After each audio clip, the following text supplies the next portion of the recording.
Are you doing your intro again? Um, I don't know what you mean by again, but I think Oh people would. yeah, yeah. I think people would like to meet our third co-host we hired this afternoon.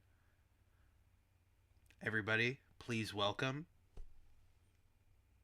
皆さんこんにちは。リトルアニメです。司会のブライアンとダンを歓迎します。月齢まとめへようこそ。ガイドトゥライ皆さんこん Alright, it's み fucking. な皆さんこんにちは。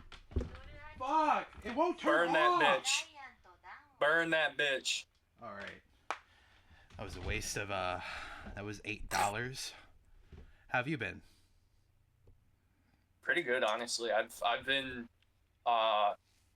without boozing up. I've been watching more movies and just being like, fuck it. I don't know what this is about. I'm gonna click on it. So that's growth. Normally, I have to be a little bit boozed up, try something new because I hate things that are new. I did that. I went to a just to summarize what has happened over this period of time. I went to a surprise birthday party. Mm-hmm. Took mushrooms. Ooh, how'd that go? Oh boy. So it was a surprise birthday party. It's a guy that he's not my friend, but he's close friends with my close friend. So it's like, cool guy. Just don't really chit chat a lot.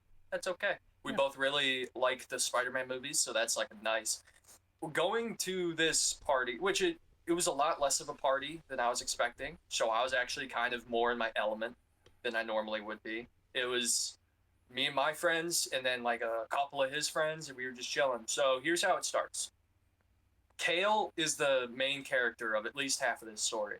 It's so fucking funny. So he picks me up like the sweet boy. Someone else was supposed to get me, but I think Kale likes having a consigliere in the car on the way there. You know, whenever someone's already like, yo, I got Bryan, he'll be like, yo, you know what I mean? I'm like, yeah. He lives very close to me as well, so it's like it feels more compassionate to the other people who are willing to pick me up, because then they don't have to go out of their way. So it all works out in the end, doesn't it? And so we're in the car. Kale, he loves blasting music in the car, but this time I hate when he does it because he always starts singing along in songs I don't know, and I don't really listen to music, and it's like country music, and I just have to listen to him sing. And then they'll ask me questions with the volume at 40, and it's like, I don't know what you're saying. I don't know what's happening. Don't you love it when friends do that? They put on a song, they make it louder, and then they start trying to talk to you. It's like, my ears are not like yours. I don't know what you're saying. I don't know how you do this. Yeah, dude. My body like tenses up and freezes. Like I was sitting in the car, like you'll never see me with better posture than when someone is playing the music they like in the car. You'll never see me with better posture. And you'll never see me hitting my vape more. And so we're playing music, and I'm like, yo, let me play one. I forgot what I play. Oh, I need a hero. And so, nice. Yeah, so, because I don't think Kale's exactly a party animal himself either. And so, like, we both needed a consigliere on the way there, because we didn't know that it was just going to be like an actual gathering more than a real party. Because I've been to his house before when it was like a real party, so I was expecting another real party. Let's just say that. So I was worrisome. Kale and I were in the car. We're just going. We're zooming. We're genuinely belting out the lyrics to "I Need a Hero," like awesome. Screaming in the car. Fuck yes. We're enjoying it, but before any of that happened, right? We're leaving my hood. We're leaving my hood, and Kale's like, I came up with a joke, and I immediately hit him with, how fucking bored are you, dude? You're writing jokes, like, what are you doing? And by the quality of the joke, he couldn't have been that bored, because it is so fucking bad. I was laughing because of how mad I was at the joke. Like, it made me happy, like, how terrible it was and how angry it made me. Here's how it goes. Okay. I don't remember it word for word, but it goes like, it's a fucking poem. It's a literal poem. It's like, your ass is so green that it looks like grass. Line 1. And then it was like, your ass is so brown, you look like you're shit. And then it was like, the last one didn't even make sense. It was like so fucking stupid. It was like, your ass is so yellow, it looks like the sun. And I'm like, what the fuck are you talking? This is your joke? This is your joke. And so whenever it comes down to like, hey, tell a joke on demand, I just steal a long Norm Macdonald joke. I always credit it because, you know, my hope is that when I credit it, my friends will laugh at the joke so hard that they're like, oh, I need to go on YouTube and see this Norm Macdonald guy. Thing is, I'm not Norm Macdonald, so it bombs. And I told him the frog joke. Do you know the frog joke? Yeah. We've gone over the frog joke many times. It's a great. Okay, good. It's a knick-knack, Patty. I can give a frog a fuck you. So I told that one. And then we started playing music and shit. Yeah. And we're almost there. And now damn, dude. It wasn't a long car drive, but we left like right at the precipice of nighttime. Because now that I think about it, I didn't notice this, but by the time we got there, it was like dark as fuck out. Meanwhile, it was like still pretty bright out when we left, and it wasn't a long drive, dude. Damn, winter's coming, brother. So anyway, and then this whole time I'm trying to play I saw this and it opened. I keep trying to play that, but I keep trying to play it when the song that's currently playing is ending. So I'm like, god damn, dude, I ate a meatball sub and it's making me burp like a bitch. Right before I would turn on The Sign, that's the song, a banger would come on, another banger, like I'm Still Standing, Elton John. Oh man, I couldn't but those types of like old songs that like when you hear them, you know you could belt the lyrics without even like knowing it. They're like 7-minute like rock operas. Like I don't even know what the genre of it you would call, but they're legendary songs. So iconic. Oh yeah. Like the type of songs that you steal to put in Mamma Mia. By the way, fuck Mamma Mia and fuck Mamma Mia fans.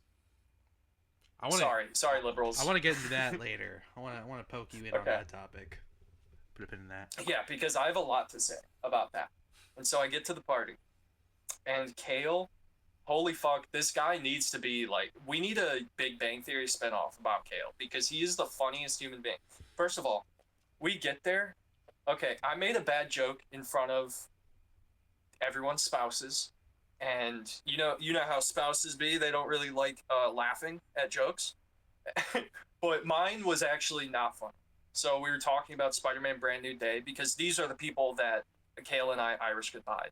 So I'm finally talking to them about it a fucking week later. And so we were talking about how we had to sit in the front of the theater and how that sucks and shit. And I hit him with, well, actually, I always sit in the back of a theater. You know, I'm like Rosa Parks in a way. I always sit in the back. And I did that. I actually did. Dude, this podcast is going to get me killed, bro.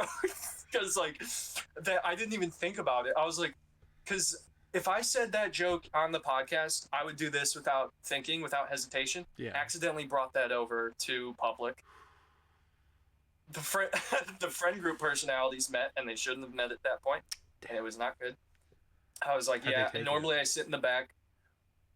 They just didn't laugh, but I won them back over immediately because you know me, I'm just like, I'm a romp to talk to. I'm a romp.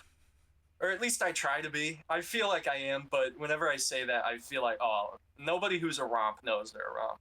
Which, fuck it, dude. I'm a romp, dude. I'm so fucking cool or whatever. And so, then, the entire thing, my friend wanted to take mushrooms. He got 2 grams of albino penis envy. Now, yeah, so penis envy is already bad. And then you break it down into a specialized version of penis envy. That's like, that's being like, oh yeah, dude, I got fucking Gorilla Glue OG. That's like an iconic, strong weed. And then being like, dude, I got purple Gorilla Glue OG. It's like, oh fuck. Yeah. Take a guess on what's gonna be stronger. The purple. So, but you know, that's weed. This is mushrooms. Yeah. And so, but rules still stands. This guy's, I don't know what this guy's building, but it looks pretty good so far. He's building diagonally, and I like that.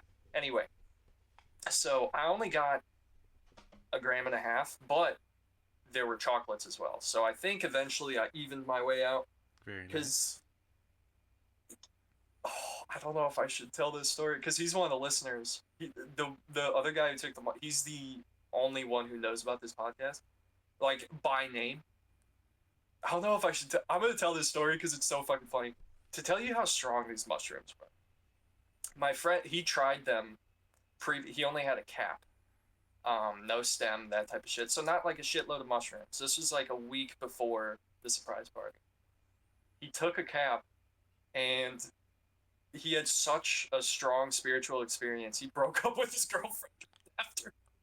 Whoa, really? Whoa. Yeah. What the fuck did he see?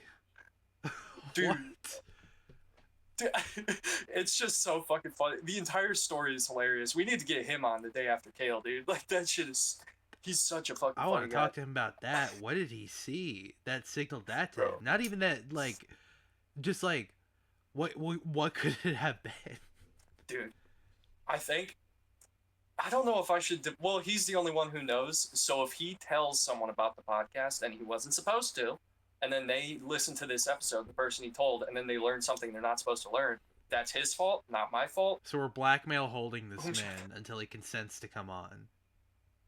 No. No, that's not what that is. Okay. No, I'm saying that if he tells someone about the podcast, and then they listen and hear that, then it's his fault for breaking my code of saying don't tell anyone about this. Okay. So it's like he brought this upon himself.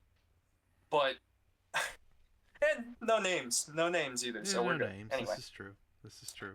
Yeah, no names. Well, what he explains is that because when you're on shrooms, you don't even really see a lot. It kind of gets a little yellow, and your vision might curve and wave a little bit. In my experience, I've been taking a shitload. You know, I'm sure if you take a bunch, that definitely makes you see some wild stuff. But it's really the thoughts, dude. It's just like, this is how he explained it, is that like he just realized he didn't want to anymore. He was just like, I don't like this. I don't want to be in this. Fuck this. And so he just like got out of the trip and so we get to the party. and so I start taking the shrooms with my buddy, and he had more experience with them, but he hadn't taken that amount. But I also had more experience with like psychedelics in general. And I honestly thought I would have to shaman a little bit. I actually didn't. Everyone was good. I was visibly bugging, but I wasn't bugging. Like, I don't know. I think that's just me making myself feel weird, because I would just like stand around and like be talking like kind of normally and just be like, yeah, dude. I mean, yeah. Spider-Man was a fucking dope movie. I was even telling Kale before I got there, I was like, yo, if I start talking about the Spider-Man movie like over and over with like everyone, I am in space. And I was asking everyone about Spider-Man that night. But dude, oh my gosh, Kale, this is why Kale is the main character for this story, because the entire time he was just doing the most Kale-ish shit. Like, every day I see this dude, I am in awe at the type of shit that happens by his choice. Like, he wanted to get fucked up, and never got fucked up, but he did try. He fucking tried, and I gotta respect it. Someone brought Tito's, and he was like, yo, can I get a pull off that? Tito's is a vodka, for anyone unaware. And Kale was like already kind of tipsy. He was more high than drunk, so it's like he's okay to drive. That's how it works. But so he takes a pull from the vodka, and then I'm the only one who notices this. I'm not even like, the trip hasn't even really started yet for me, and I'm the only one who notices this, is that Kale walks away silently and starts standing in the dark. We're like all in like kind of an open garage. We're standing in front of it. We're not in it. And the only light is from the inside of the garage. So if Kale walks out of the cone of light from the garage, and I'm the only one who sees this, and I watch him just like stand there, hands on hips, rubbing face, like doing all that shit, looking down, and I see him spitting up. Kale starts spitting up like a baby, dude. Oh my. Oh no, And so I'm the only one seeing this. Everyone else is like in like kind of a circle talking. So I'm just like, I'm like trying to stay in the conversation. I'm just like, I'm just laughing. And then I walk over there, mind you, the guy's neighbor is in his car with the headlights on, about to leave. Mm-hmm. Just like, I couldn't tell if he was looking at Kale, but if I was the driver, I would be looking at Kale. There's just a guy standing there spitting on the ground in front of like a bunch of people. Nobody's even looking either. Yeah. And it was just fucking incredible. And then he comes back. He comes back for like 30 seconds. He tries making conversation, turns back around and goes back to spitting. Dude. Oh no. He was struggling. And I was the only one. I was his consigliere, dude. I was the only one seeing him struggle. And I was like, dude, are you good? He's like, oh God, man. He just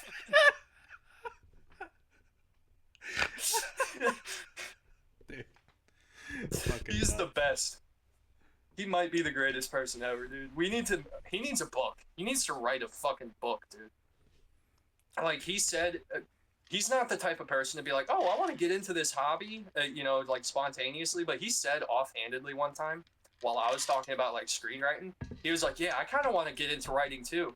And God damn it, I don't want to push it on. Like, when like a parent forces their kid to play football and then they hate football. I really want to push, like, dude, fucking start writing, brother, please. I need someone to talk to about this shit.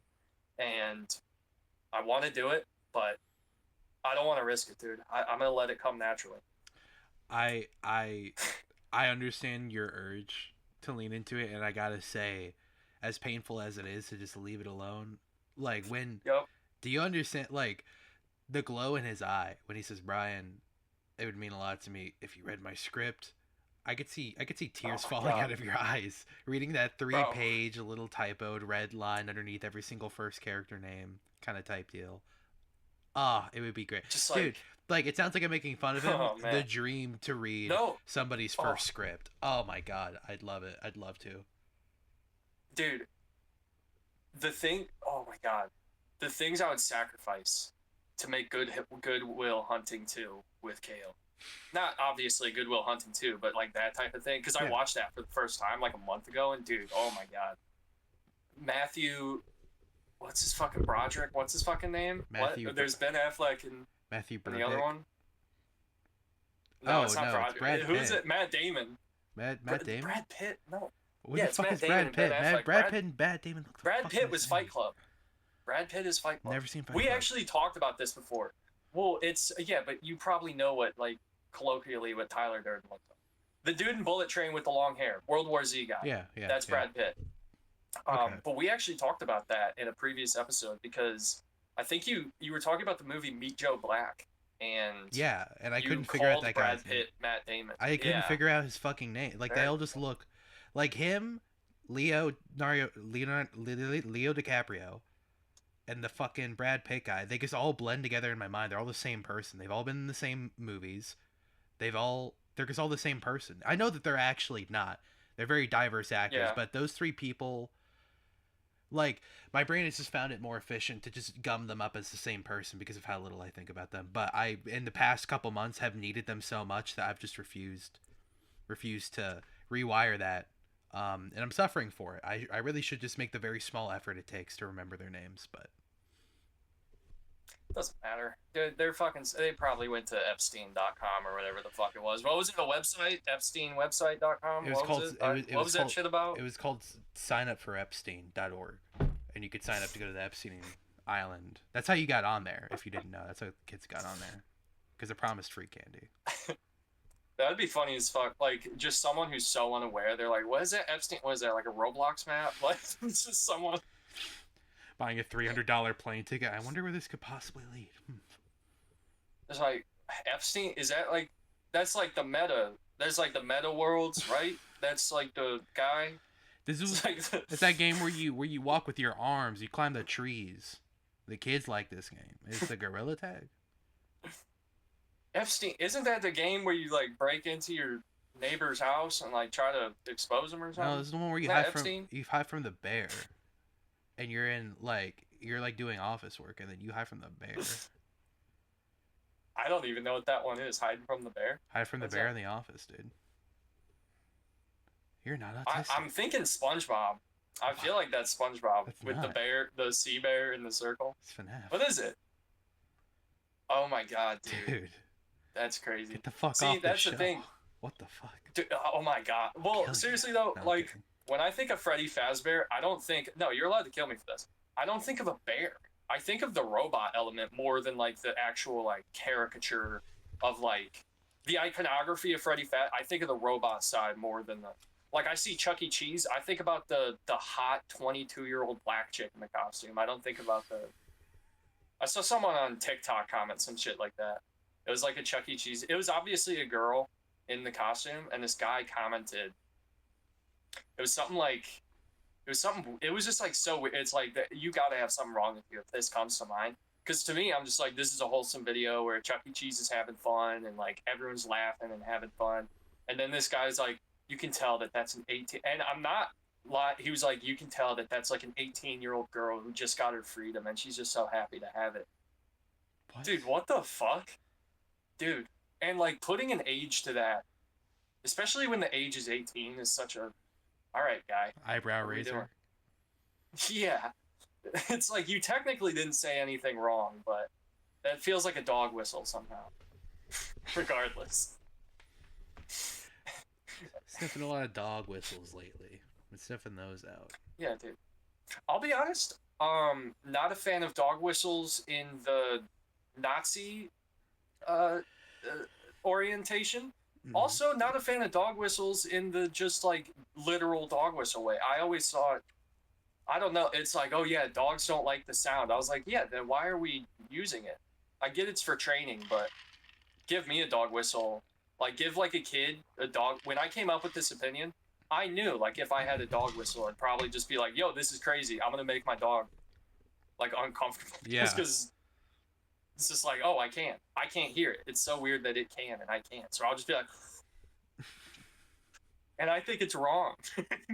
Here's something I've noticed, because it's a good time to bring it up. I got a new puppy. I'll send some pics later. Oh yeah. Very, very nice. No, I already sent pics to you. Never mind. I keep did. forgetting who I've shown Very and who cute. I haven't, because I just tell everybody, like, you want to see my new dog? Don't really pay attention to who it is. I can say the same 4 things that have happened. But got a new dog, Bull Mistiff, and pretty good dog. Like her a lot. Something just fell. Now I'm pissed off.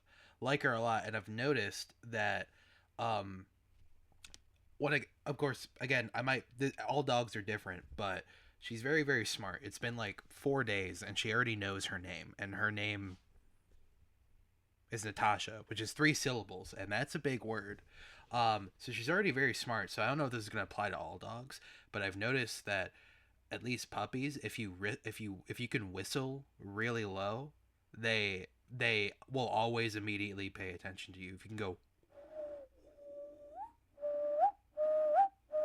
dude, they don't go nuts. They just stop whatever they're doing. And isn't that really just the end goal, just to get their attention? Because once you get their attention, Yeah. you can communicate to them whether or not their action is bad. I don't feel like you need to. Of course, it makes it easier. Pain is the easiest way to teach someone something. But if it just takes an extra few days of patience, why not exercise it? Yeah, it's just like you can easily just redirect it. Just like, hey, don't chew on the fucking remote, jackass, and then Yeah. you hand them a toy, and then they know to chew on the toy instead. Very simple, but I definitely would not be a good dog trainer. I would just let them get away with everything because it's funny. I Yeah, wrestle no. my dogs. Not telling anybody how to raise their dog, of course. Just saying, dog whistle usually isn't it. Now, of course, if your dog is killing babies, maybe a dog whistle would be a good deterrent from that.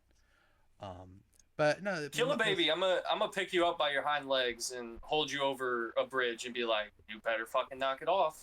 I wouldn't drop him, but it's like, I would give them Batman threats. I'd be like, yo, I would make them watch Batman Arkham Origins. I'd be like, Natasha, pointing at a goon, just like, Natasha. It's a funny idea, training your dog to fight Saturday morning cartoon villains. That'd be awesome. Yeah. What, Imagine somebody raises their dog to hate Mojo Jojo. Like every time they see him on the TV, they go fucking nuts. That'd be awesome. That'd be tight. Chew up my fucking couch one more time, and I'll drop you in a vat of acid on a chain at 3 feet a minute. You know, and maybe I'll save you, maybe I won't, because obviously I'm Batman. Obviously I'm Batman in this scenario. You know. Anyway, so I take mushrooms,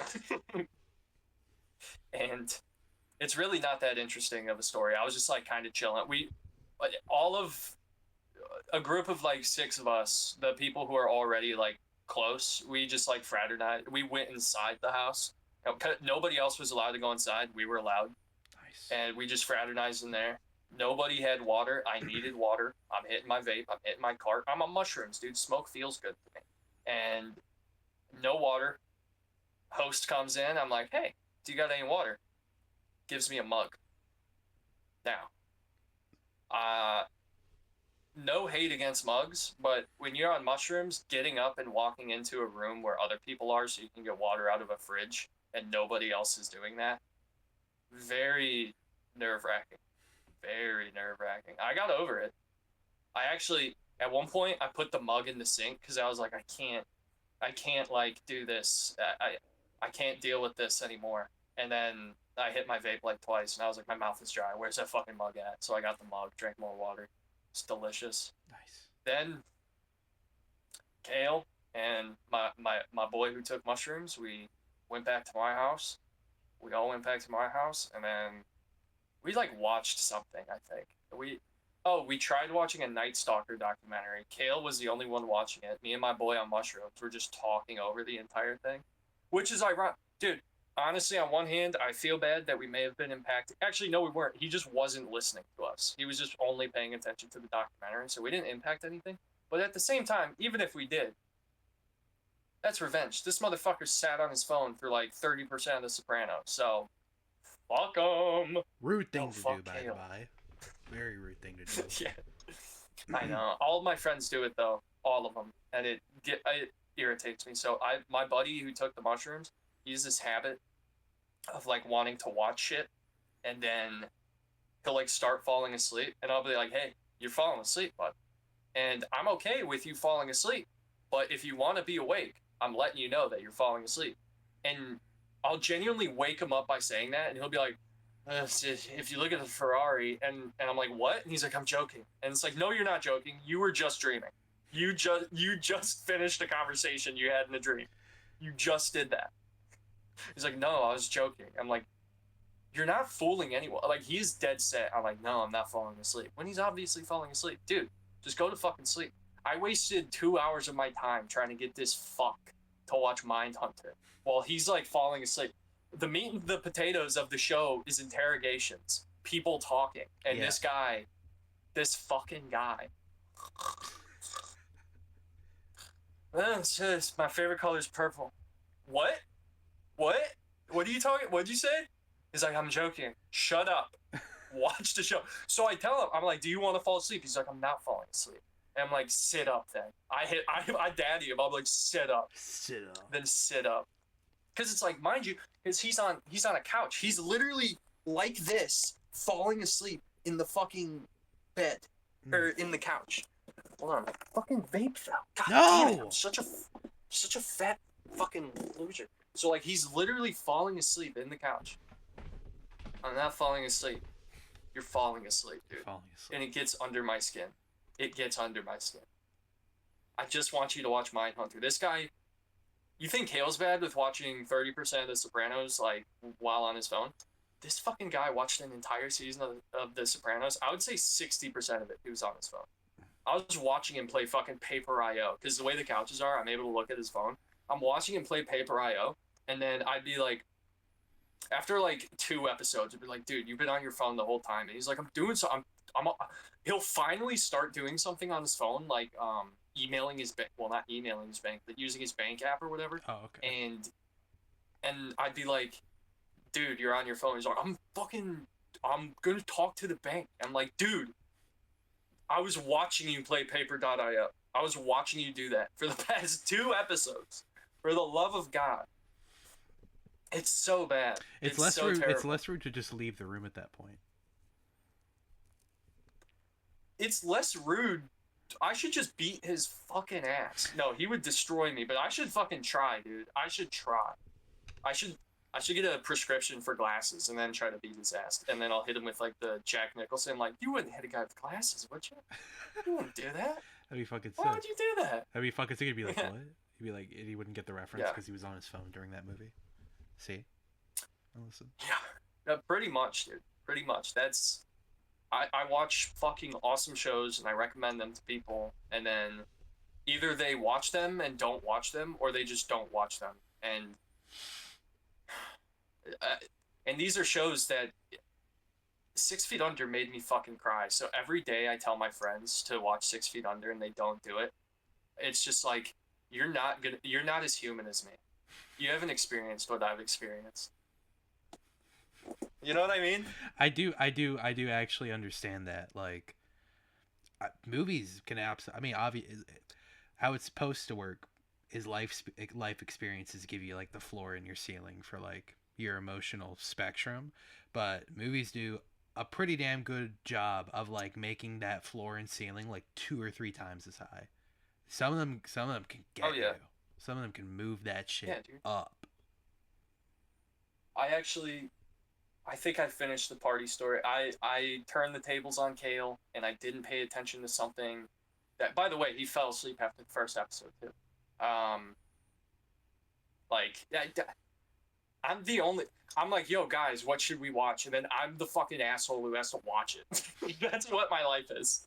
I'm the only one who has to watch the bullshit my friends want to watch. They actually paid attention in Barbie though, so that's kind of cool. Me and Kale were like breaking down the subtext, like, what does that mean? What does it mean? What does this scene mean? We were hitting that.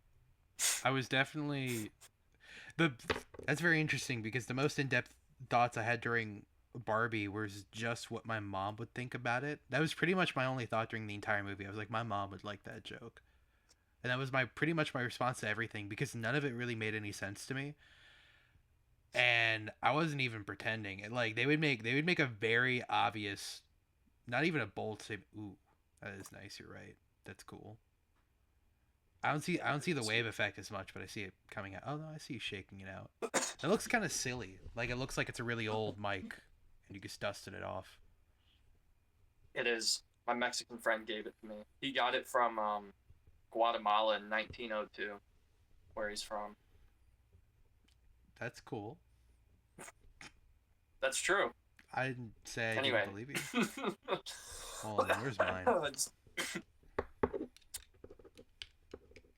don't know. I remember watching Barbie and genuinely thinking it was saying something, like more than I feel like a Disney movie tends to say. It was. I just didn't understand exactly what it was saying.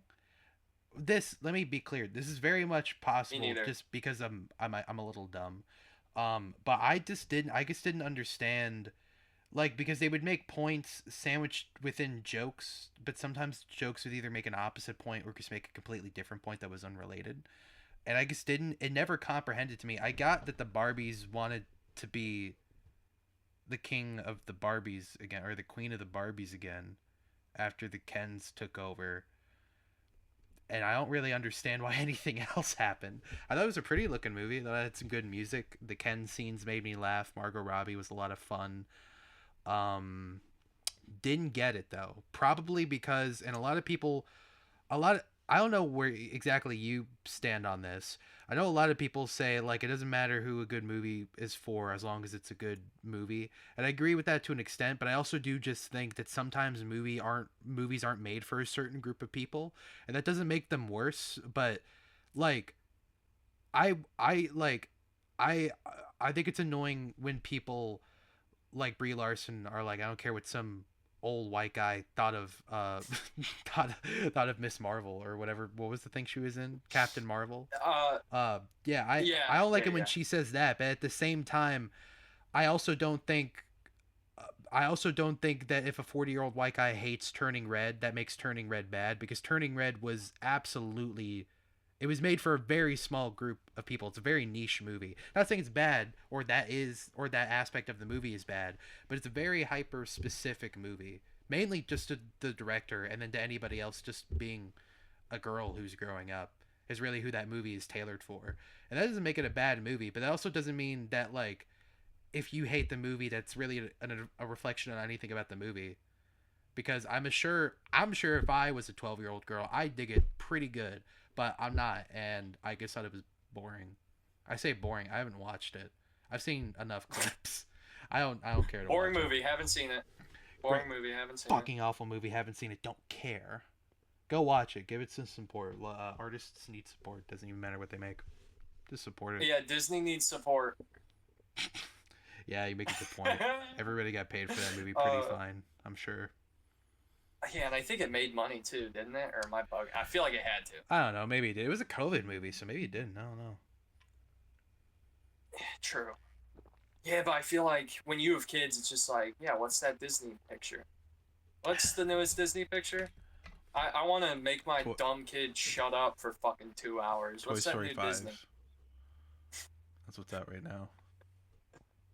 Yeah, so it's just like, I gotta shut my stupid fucking kid. Well, Toy Story 5 probably has a slightly more diverse audience, meaning a lot of annoying, like, Disney adults who are like, I grew up with Toy Story.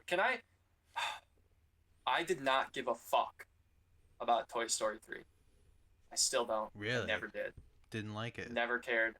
More of a 1 and 2 guy. 3's a good movie, but, like, everyone being like, oh my god, Toy Story 3 still makes me cry. It's like, fuck you. That pisses me off. It's like, oh no, the corporate products might get burned at the end of the movie, and they're so sad, but they love each other because they're all toys and they love each other. And it's like, you have a childhood. Don't you remember your childhood? It's like, yeah, I remember my childhood. It was fucking sick. Just like, oh my god, the thinly veiled, like, this, dude. If Toy Story 3 came out if Toy Story 3 came out when Toy Story 5 came out, everyone would be like, this is fucking nostalgia slop. This is, they're just feeding on our nostalgia. And it's the same thing. They were just, like, ahead of the fucking train on that. They were ahead of the train. They got there first. And it's like, I don't think Toy Story 3 is a bad movie. It's just, like, I don't have this visceral, emotional reaction to it like so many people pretend to have. I seriously doubt every single person who says, like, this movie makes me cry every time. I doubt they even cry ever. So, that's what I have to say about Toy Story 3. Good movie, don't care. That's fair. Checkmate. That's a very fair notion. I will say I liked the movie. Didn't really make me cry. I think I was just more impressed with the fact that Pixar very clearly communicated that the characters that we've been watching for a very long time are actually fine with dying now. I thought that was kind of interesting, and that made me think a lot. But I like thinking about stuff like that.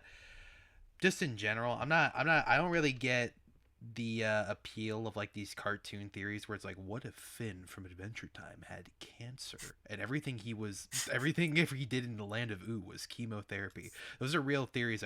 I think those are gay, but I think existentialism in kids' cartoons, I think that's all right. I like thinking about that kind of stuff sometimes, because when you have a topic that is that deep and that sensitive, but if you're tackling it, you can't dance around anything, but you still have to say it in a very certain way. You have to say it in a way that a kid would understand it, and I think wording things like that process is very interesting to me.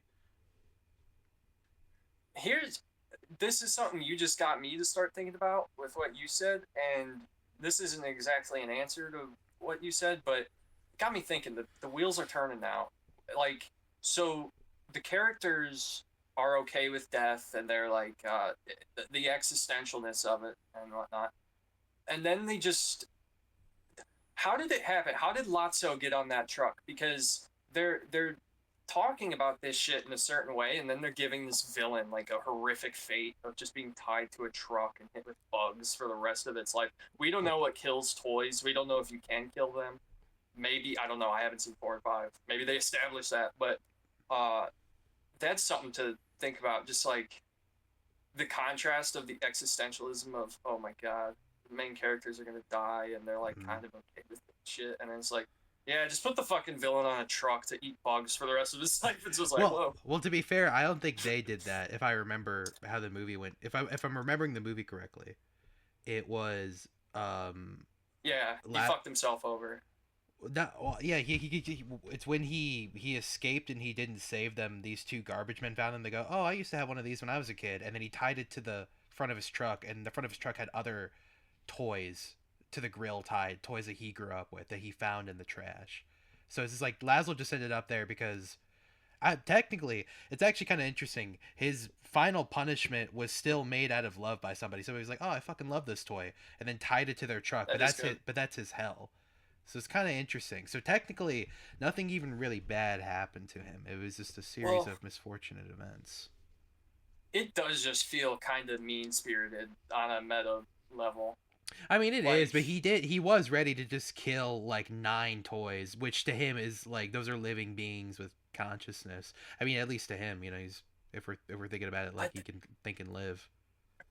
but that's like a moral conversation itself. Is like, if you do something bad, does that mean you you deserve like a punishment equally as bad or No, worse, or well, like, in you know? initially no, but Laszlo was more of a bad guy than just what he did in the movie. Of course, he was parading these toys around like his own little cartel. It was fucked up. It was that's to them that they were like trying to find, at least the Pixar writers, they were trying to find a fitting punishment for the toy equivalent of, I guess, like just a crime lord, really, because that whole daycare was domain. Yeah. And honestly, the daycare part of the plot was tight. That was tight. I Mexican love that Buzz was setting. tight. So Yeah. claustrophobic and like scary.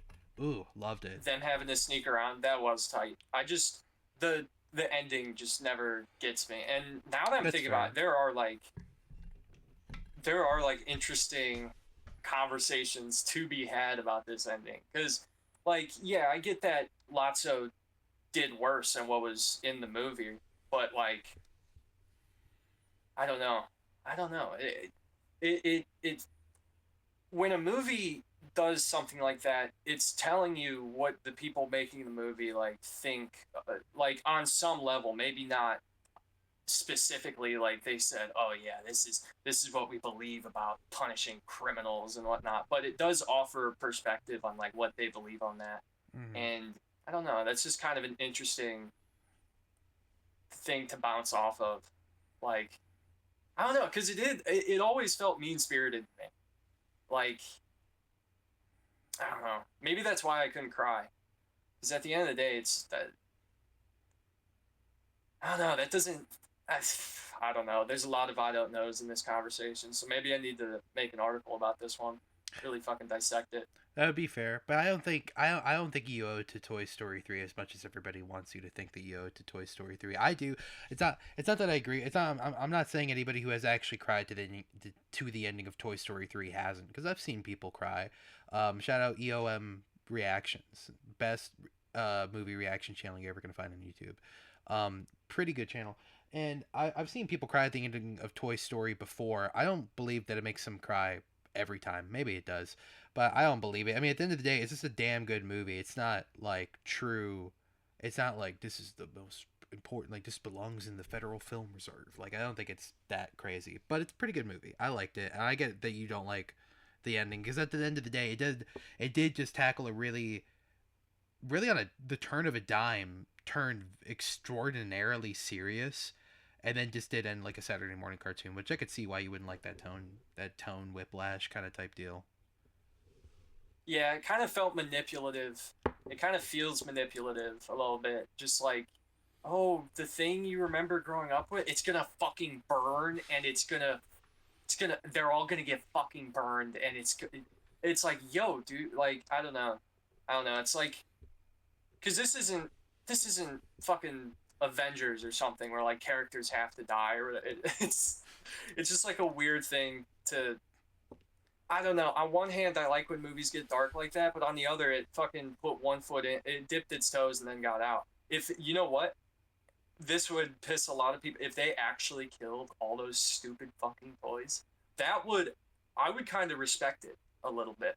I would be like, you know what, I probably that wouldn't have been my first choice, but I respect the fuck out of that. A movie had me thinking that kind of recently. I don't know. I can't fucking remember.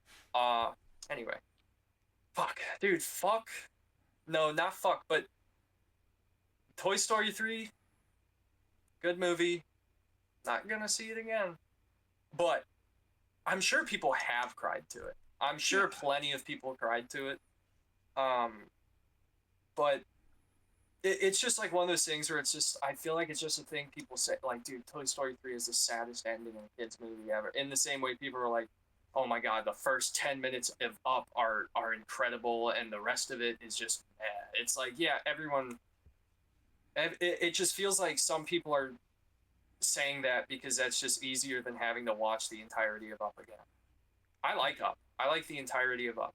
I like Up a lot too. It's actually very interesting because all the points and the perspectives that you have about Toy Story 3, a friend of mine from high school had about Up. He thought the intro to Up was very, he called it manipulative Oscar bait, which I thought was interesting because I like it. I like that intro a lot, but I don't disagree with him because I know what he's saying. But at the end of the day, I've always saw, this is my opinion, I've always saw the idea of like calling like a movie manipulative. I've never really liked that perspective because at least in my head, a movie's job is to manipulate your emotions. That's what the goal is after that end of the hour and a half minimum session when you watch a movie, is to be emotionally moved, manipulated by the movie by a real technical standard. But that's just me being nitpicky, I guess.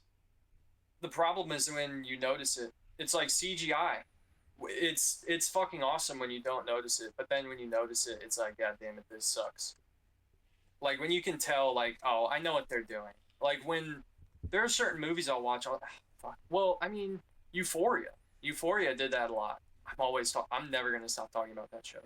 Maybe, dude, 10 episodes down the line, I'm gonna just realize I actually like the show. But Euphoria, it's like you can tell what it's trying to do when you're watching it and you go, oh, that's what we're doing. That's what we're doing. And then it does it and you're like, okay, man. That's where I draw the line.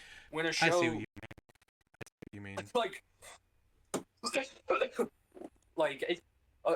it's about immersion, and I'm the type of person who doesn't even really care about immersion that much. I get immersed by like dissecting things as I watch it and nitpick. Like I nitpick, and if it crumbles, it sucks. If it stands even stronger, then god damn it, that's a good ass show. So like that's how I get immersed in things. So like when I notice bullshit like that, when something shocks me, that's where I'm like, I'm gonna sit through this and really see if this is good or not. Type shit. I think I understand the point now. I know what you mean when you say something manipulates you.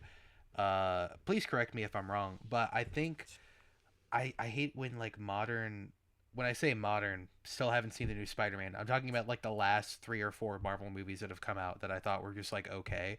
Whenever they all do this. Whenever something important comes on the screen, the movie will go silent for like a good solid 4 or 5 seconds because they assume that there's like they assume that there's like audience applaud there. They did it during Deadpool and Wolverine, and I let it happen because I didn't watch all the X-Men movies, or I don't think I ever watched any of them actually. I want to get around to that, but never watched any of them. So when they were bringing in all those characters and there was just they were coming in slow motion and there was all this space in between them, and it was just me and like my parents and 2 other people in the theater. Like there were theaters that day that were more crowded. I'm sure they probably had a little bit of applause here and there, but just like feeling like the realism, just like real 2 families Saturday evening watching Deadpool and Wolverine, just waiting for the time to go by while the movie pretends that we're clapping, because they want us to clap. I'm not clapping, for no offense to whatever the fuck Channing Tatum was playing. Did a good job. I'm not clapping. I don't know what that is. I didn't need to clap for that. You know what I mean? I get your point and I agree with you, and unfortunately it's a hot take. Don't give a fuck about Channing Tatum as Gambino. What's his name? Gambit. I kept wanting to think Gossip. I kept wanting to say Gambino. That's closer than what I was thinking. But Gambit is supposed to be a twink. He's not supposed to be a buff, jacked fucking dude. With a puffy face. He's supposed to be a twink. Yes, with a puffy 45-year-old face. Not alcohol. There's no shame in that. Let me make that clear. But No shame. bigger gap in the source He was, material. yeah, he was supposed to be Gambit fucking 10 years ago, and even then, that's honestly still dicey. He was supposed to have his own movie in like 2015 or 2016. Then Disney bought Fox, and that like fucked everything up, and then that's why we didn't get it. Anyway, to talk about the point you're actually talking about, and not just Channing Tatum as Gambit sucks. Fucking, I. That's what irritates me about a lot of Marvel shit too. Like, Endgame was fucking full of it. Everything was just like, oh, let the music swell, let people look at each other. Oh my god, this is a hype moment. We've been waiting to see Captain America walk in a room for 20 years at this point. We've been waiting for it. We've been waiting for a character to walk in the room. So let's get the music going swell. That is the fucking MCU, and it has been for the longest time, and it pisses me off. That's why I hate Spider-Man No Way Home. Well, that's not the only reason, but that's one of the big reasons. Is like it manipulated me. That's what, like, for a year I thought it was a good movie. I finally rewatch it. I'm like, holy fuck, this is terrible. The only thing I was right about with No Way Home is it puts Tom Holland in a good spot for his next Spider-Man movie for it to be good. I was right about that. No Way Home got one thing right. It's that. But yeah, Andrew Garfield jumps through a portal. Fucking 10 seconds. That is what he Fucking did. 10 I remember my seconds. dad was watching it at home, and I remember I walked in, and I was like, "Oh, Andrew Garfield's about to walk in," and he did just do I'm that. Spider-Man. I'm Spider-Man. Hey. How did Tobey I'm Maguire Spider-Man. I think movie? he just walked through a portal. He was like, yeah, just dad walked. He's just like post golf, just like, hey guys. I don't think he said anything immediately, but he did the same thing. He was just like, and they were like, who are you? He's like, I'm Peter Parker. Or whatever the fuck he said. Thank And God. then, like, they did that with every fucking villain.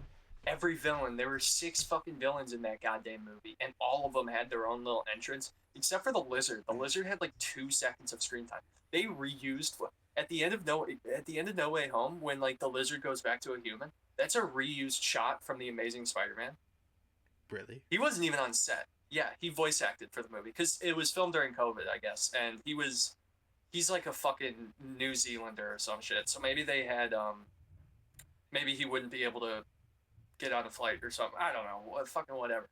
Willem Dafoe, like, it's just the hype and aura moments. It feels like a fucking Zack Snyder movie on rewatch. Just like, yo, you wouldn't get this reference, but there's like a notorious comment on Instagram where it's like the funniest fucking own on Zack Snyder fans, where it's like Zack Snyder fans don't care about Superman. They just want hype and aura moments. And it's like, yeah, that's kind of exactly what that is. Yeah. That's literally all it is. Just hype and aura moments. That's what you want. I want Superman. Can we get a Superman with the curl? Thank you, James Gunn. Thank you. That would be Check, nice. please. That would be nice if he could get that done. Would it look good on David Gordon Sweaty? I don't know if it would. I feel like he had it at some points. He had like a very nice. It's a good subtle reference. He had a perm when he was Clark Kent. He didn't have the iconic swirl, but he did have a perm. So a swirl could have been at his forehead's position at one point or another. Yeah, like, I'm sure, like, in the fights in the movie, there's some times where he gets it just from getting rustled around, like the sweet boy he is. God damn it. Isn't he just the cutest? He said I would pinch his cheeks with my right hand and my left hand at the same time. I would just, like... Anyway, so I watched a movie recently. Yeah. I watched 2 movies yesterday, and Okay, I'm gonna just go in order. Or how about this? I'll tell you the premise of both of them, and then you're gonna... Go ahead, sir. Can I use the potty first? Yeah.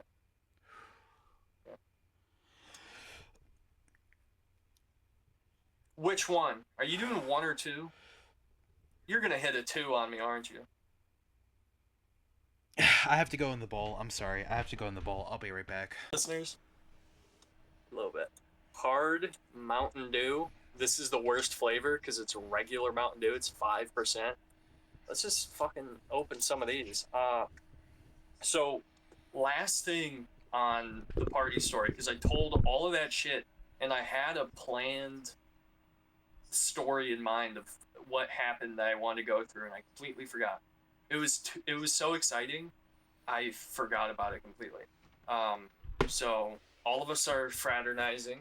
The shrooms are starting to kick in a little bit, and it's just me and my boys, Kale, you know, a couple Mexicans, and my buddy's white girlfriend and my other buddy's trans boyfriend, and they started. I don't know. I think this is a genuine theory that they have, because you know it's this thing of internalized homophobia that some people have. That like, their theory was that we've all jacked off in a circle together. What the fuck, dude? Yo, like, first of all, I'm on shrooms. That's not a good time to fucking bringing up Absolutely dudes not. jacking off while I'm on shrooms. Worse Like, imagination. come on now. fool. Dude, yeah, I have a vivid imagination. And so we all are like, what the fuck are you that's never happened. What are you talking about? And then they hit us with, why are they getting so defensive? Because of the allegation at hand, I feel like it's pretty fair to get defensive. I I really wanted to I wanted to hit them with a similar allegation, but you just can't do that to people. You just can't do that to people. Of being like, I don't know, being well, now it is like, now I am kind of actually doing it, but it's not true. But this is what I wanted to hit them with like, oh yeah, well I bet like, I don't know, what's like a horrible thing you can say about someone? Like, it's just like, I bet you finger yourself a chapstick. Like, I don't know, just whatever fucking comes to mind. Like, it's something crazy. It's like, I wanted to hit them with something like that, but you can't. That's just not a nice thing to do. And also, they're women. I was on shrooms, so it's like, well, I definitely should not go with my gut instinct on this one. I should probably dial it back. And it's just like, whoa, dude, whoa. First, that's just like a wild thing to bring up. And second of all, it's a weird thing to come up with like fan fiction sexual fantasies about your boyfriend's friends. Yeah. That's just like a weird thing to do. So I should hit him with that, dude. Just go full psyop. I definitely have a lot of weird girls in my friend group who they do get very odd and weird and personal like that. I was in a car with one just confessing to what sex toys she bought, and I was like, this is a crate. Like, it's 4 p.m. This is nuts. This is weird. Not even me and the other dude when we're alone in this truck talk about that kind of stuff. Whole new flavor of conversation being brought to the table that, honestly, I'm gonna say it, I wasn't ready for. Not equipped for that. Yeah. Shit. On the I think a lot of people, and this applies to like everyone who defines himself as like sexually liberated or whatever. I think a lot of people confuse sexual liberation with like, oh, I'm just gonna talk about gross shit all the time, and it's fine. It's like, dude, like, you can still know there's a time and a place and not be embarrassed about like, oh, I like to get, I don't know, pegged in the butt. I like to get pegged in the butt. There's a difference between not being embarrassed about it and bringing it up to the point where like, now I'm thinking about you getting pegged in the butt, and I don't want to think about that. So fucking get your act straight. Leave it to Twitter, please. I don't care about what you put up your butt. That's the last thing I care about with people. Oh, what do you put up your butt? I don't want to know. I don't want to know. Typically, I don't put anything up my butt. I let shit out my butt. I poop. I was gonna say, typically I would expect the answer to be no. If any of you cared about your rectal health, the answer would be no. But some people don't. Yeah. It's not because we talked about this in episode 2, how like long term fucking the butt, getting fucked in the butt long term is very bad for you. Like there was this in the documentary that the fucking 45-minute long documentary that I couldn't find the other parts, and I only found one part on a porn site, and like a weird one too. There was a lady in it who was talking about if I keep doing porn and keep getting fucked in the butt, I probably won't be able to walk for like I'm gonna lose my ability to walk for like a while, like soon. It's like yo, and you have to take like medications to like loosen your butt, and I imagine that's probably like a Viagra, where like if you take Viagra that fucks up your heart and shit. Mm-hmm. I'm sure butthole medications probably do something somewhere where it's like yo, because if it didn't do anything to anybody, fucking they would be selling butthole pills at like everywhere. Maybe they do. Maybe they do. I feel I like don't know. butthole pills would probably give you really high blood pressure. Like if you're trying to get those sphincter muscles tight, you know, I feel like Yeah. your veins would probably just be overclocked 24. At least if I was a mad scientist in China trying to make gay butthole pill cure for a loose asshole, I would probably that would be the place I would start. I was like, let's get this blood pressure through the fucking roof. See if that tightens it up. No, the butthole pill isn't to make it tighter, it's to make it looser. Buttholes are too tight. So you've heard of people taking pills to loosen their butthole? Because I've only heard of poppers. Yeah. I've heard poppers, the choice, Well, the gay choice drug. Gay choice that party probably drug. feels so good. But well, to be fair, there's probably when you're doing like a 4-hour scene where you're getting fucked in the butt. That's probably if you're just like fucking a dude at a glory hole wearing leather, just like you'll probably not need butthole looseners. Depends how much you do it though. You don't want to be doing that. You gotta do that recreationally, not chronically. Getting fucked in the butt. Recreational, good old fuck in the butt. A little bit of a fuck in the butt. Sometimes, butt fuck. To de-stress after a long day, I just The good old butt fuck. fuck in the butt. Get a little fuck in the butt. I don't even care by what. Black, white, dude, chick. I don't even fuck. Get fucking in the butt. I put a bedpost up my ass if I got too horny and lonely. Oh. I've been working on my cold. Do you like it? Oh, do it again? Because it actually kind of sounds good. Sometimes I wake up in the middle of the night, horny as hell, and I just stick the end of the bedpost up my ass just to feel something rigorous. At night, I like to put a bedpost up my ass and You'd just say want you this to shit stop around saying my odd kids, shit. I'll fucking kill you. We got this down. Let's do it. Let's recreate season 1 of True Detective.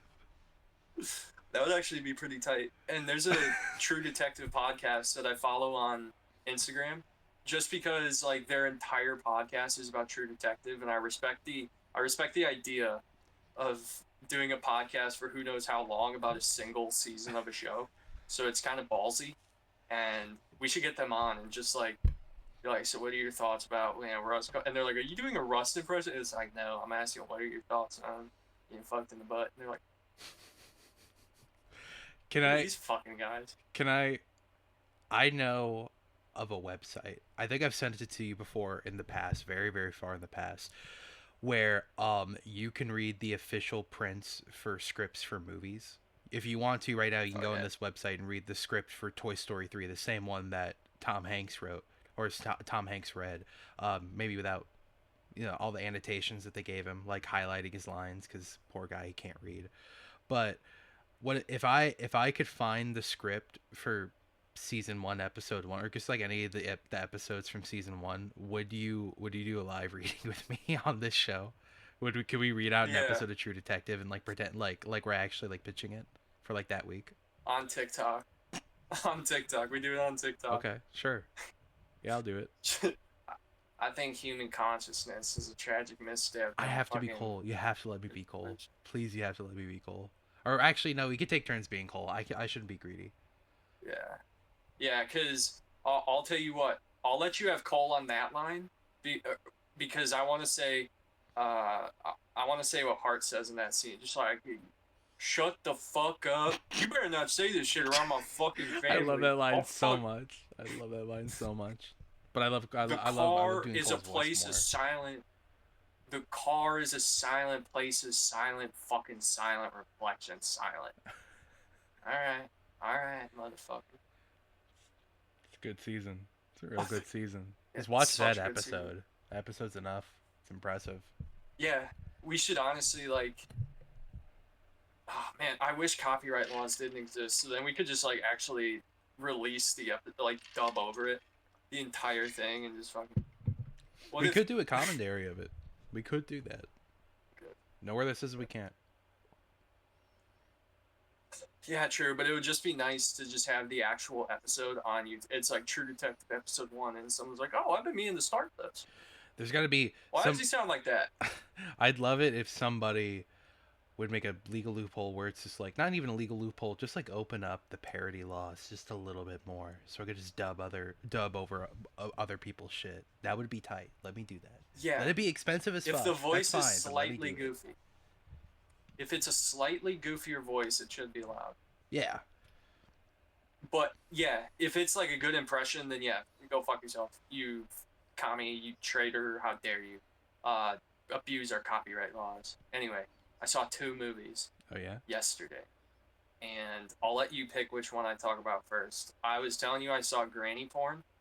That's one of them, and then the other one is a Tom Cruise fucking not autobiographical it's a biography about this guy, Ron Kovic. He plays a Vietnam veteran, and it came out in 1989, and I think he actually tried. All right, Granny Porn or a history movie? I mean, you asked me this question, Brian. I feel like you already know the answer. Tell me about the Granny Porn.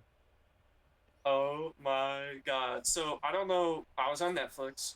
I was like, I want to watch a movie. I don't really care what movie. I don't want ads.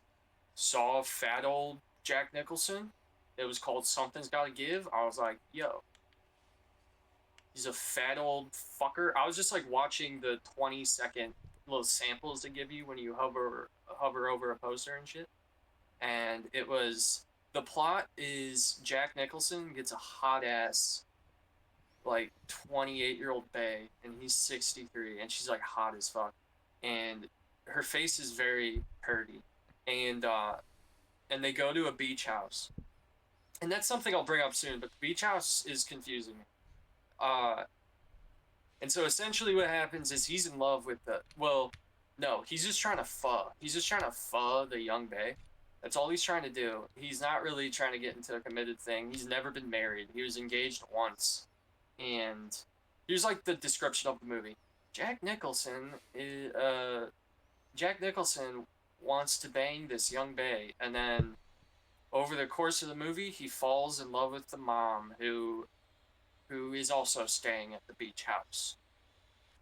It's a very misleading thing. The entire movie, he goes to the hospital like 5 fucking times for heart attacks, and every single time he has to explain, like, you cannot put me on nitroglycerin. I've taken Viagra. It'll fucking kill me.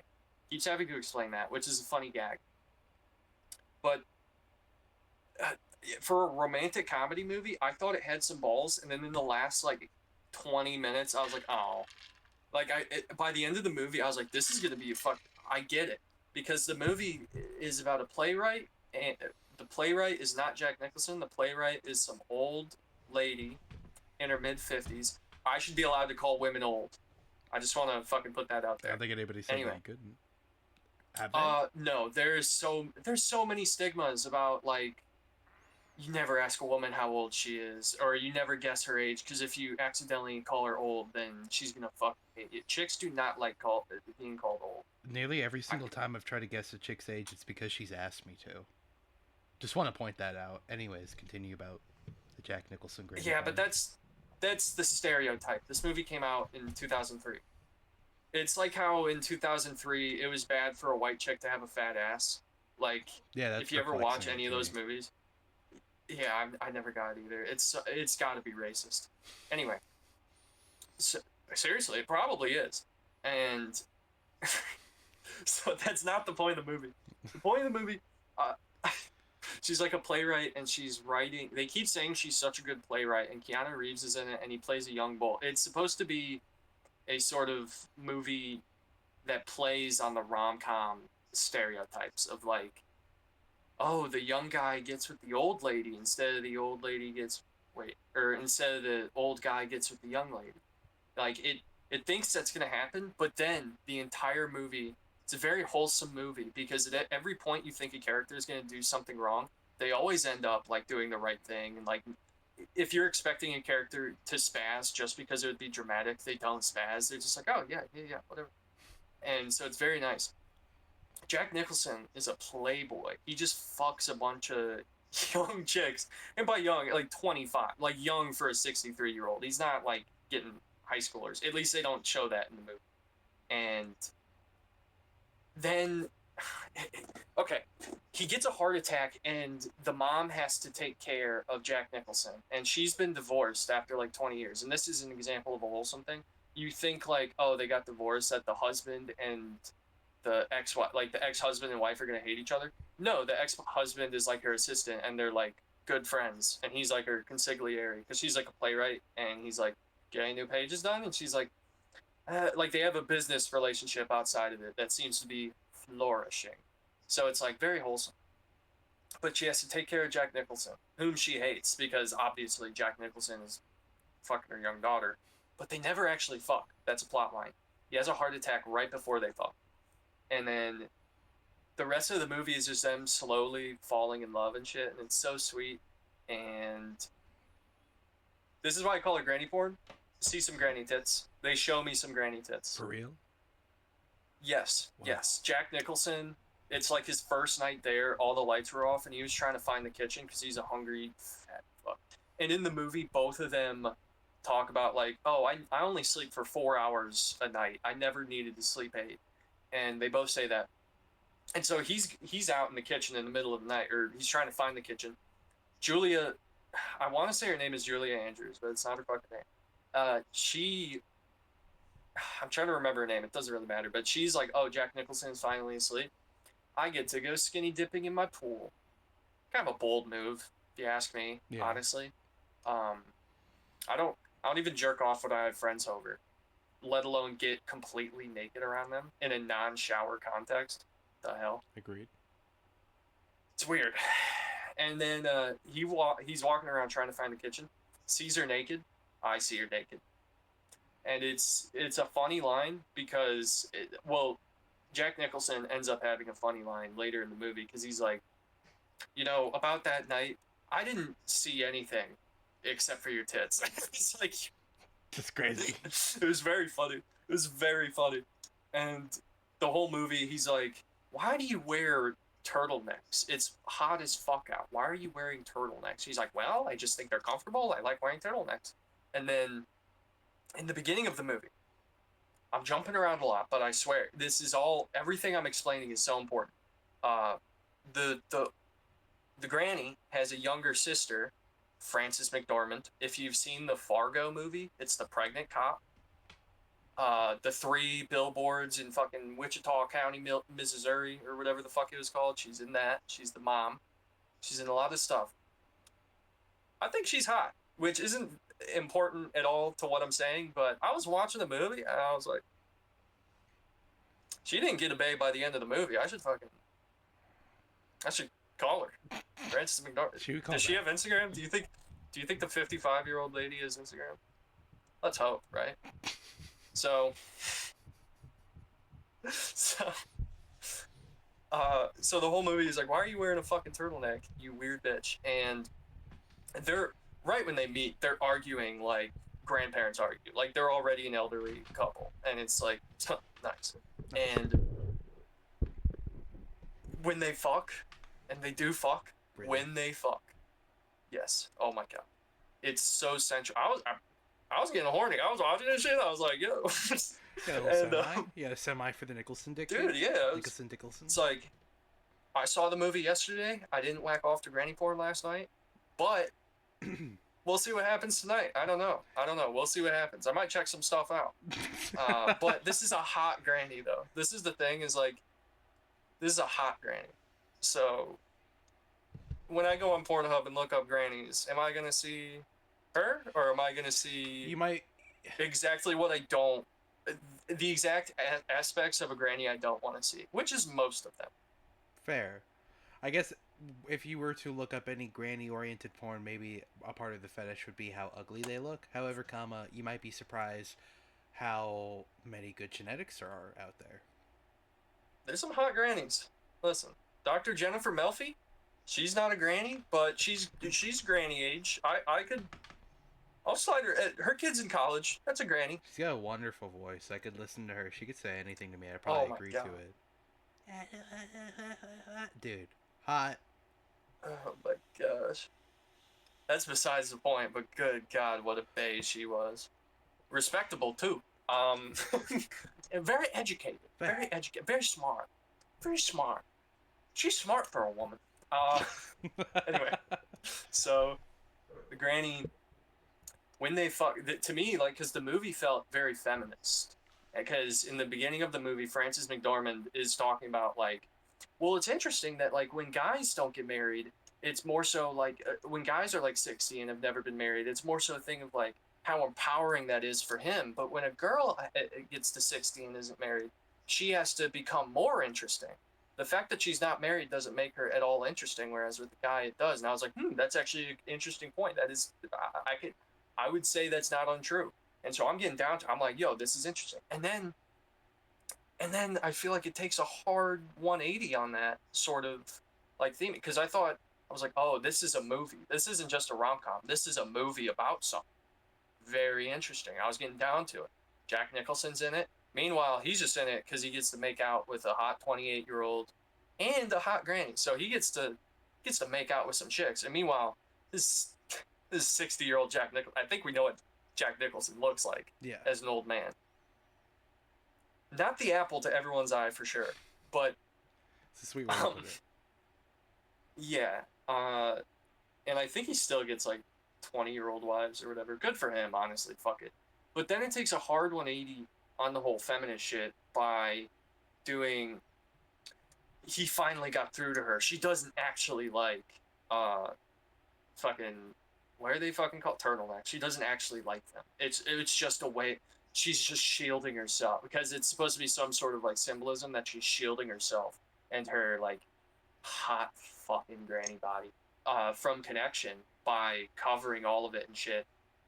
And so she's like, take it off, and she lets Jack Nicholson change her life.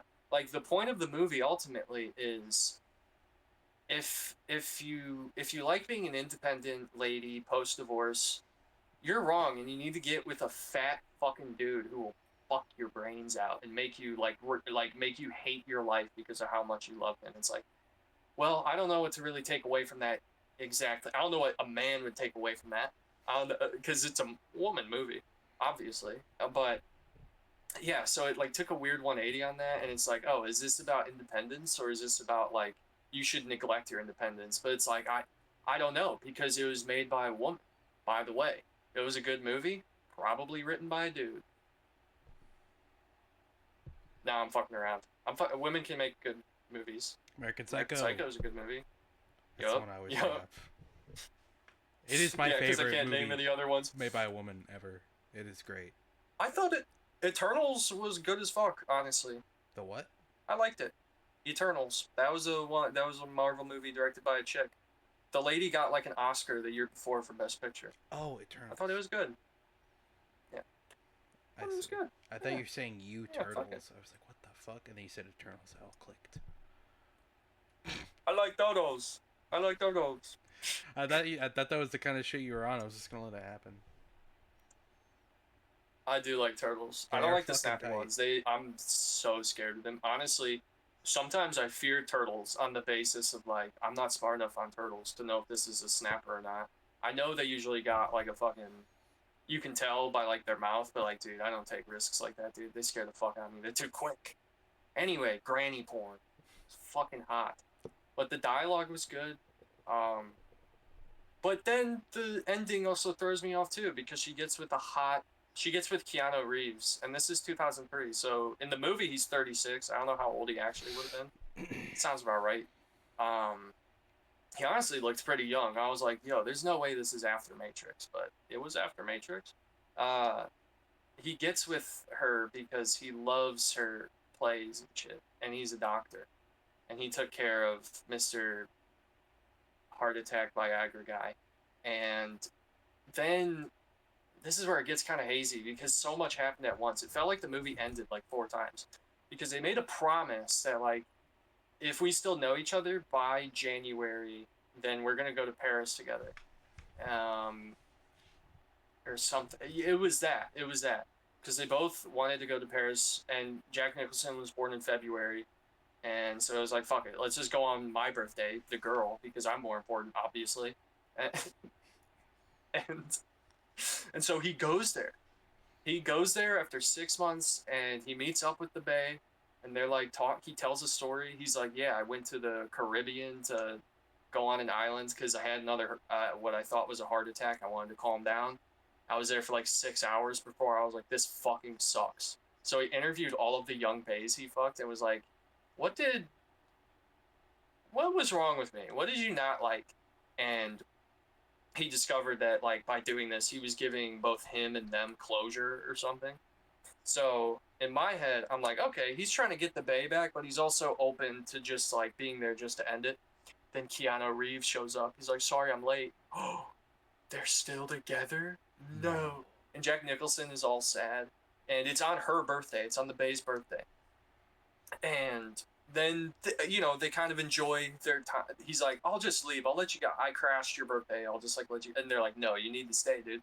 And the whole time, he's like kind of flirting with Bay. And Keanu Reeves, he may be young, but he's not stupid. So the whole time, he's like hitting him with looks and shit. And then that like happens. I'm like, okay, the movie. Well, I thought the movie ended before that because the playwright made the play about her and Jack Nicholson, and it ends with Jack Nicholson dying, and he has like a beard now for some reason, and it's like literally about that. Like his name's Harry in the movie. The guy in the play is named Henry, and so he's like, and he was like kind of spazzing about it at first. But then he shows up to the young Bay's house, and he's like, my God, you are glowing right now. It's so good to see you again. Because he's there to kind of see, how's Mama doing? How's she doing? Can I fuck? And he's like, wow, you look glowing. And she's like, yeah, I'm 3 months pregnant with my new husband or whatever, my fiance. And he's like, wow, that's incredible. And he's like, she's like, yeah, my fiance's heard all about you and he wants to meet you.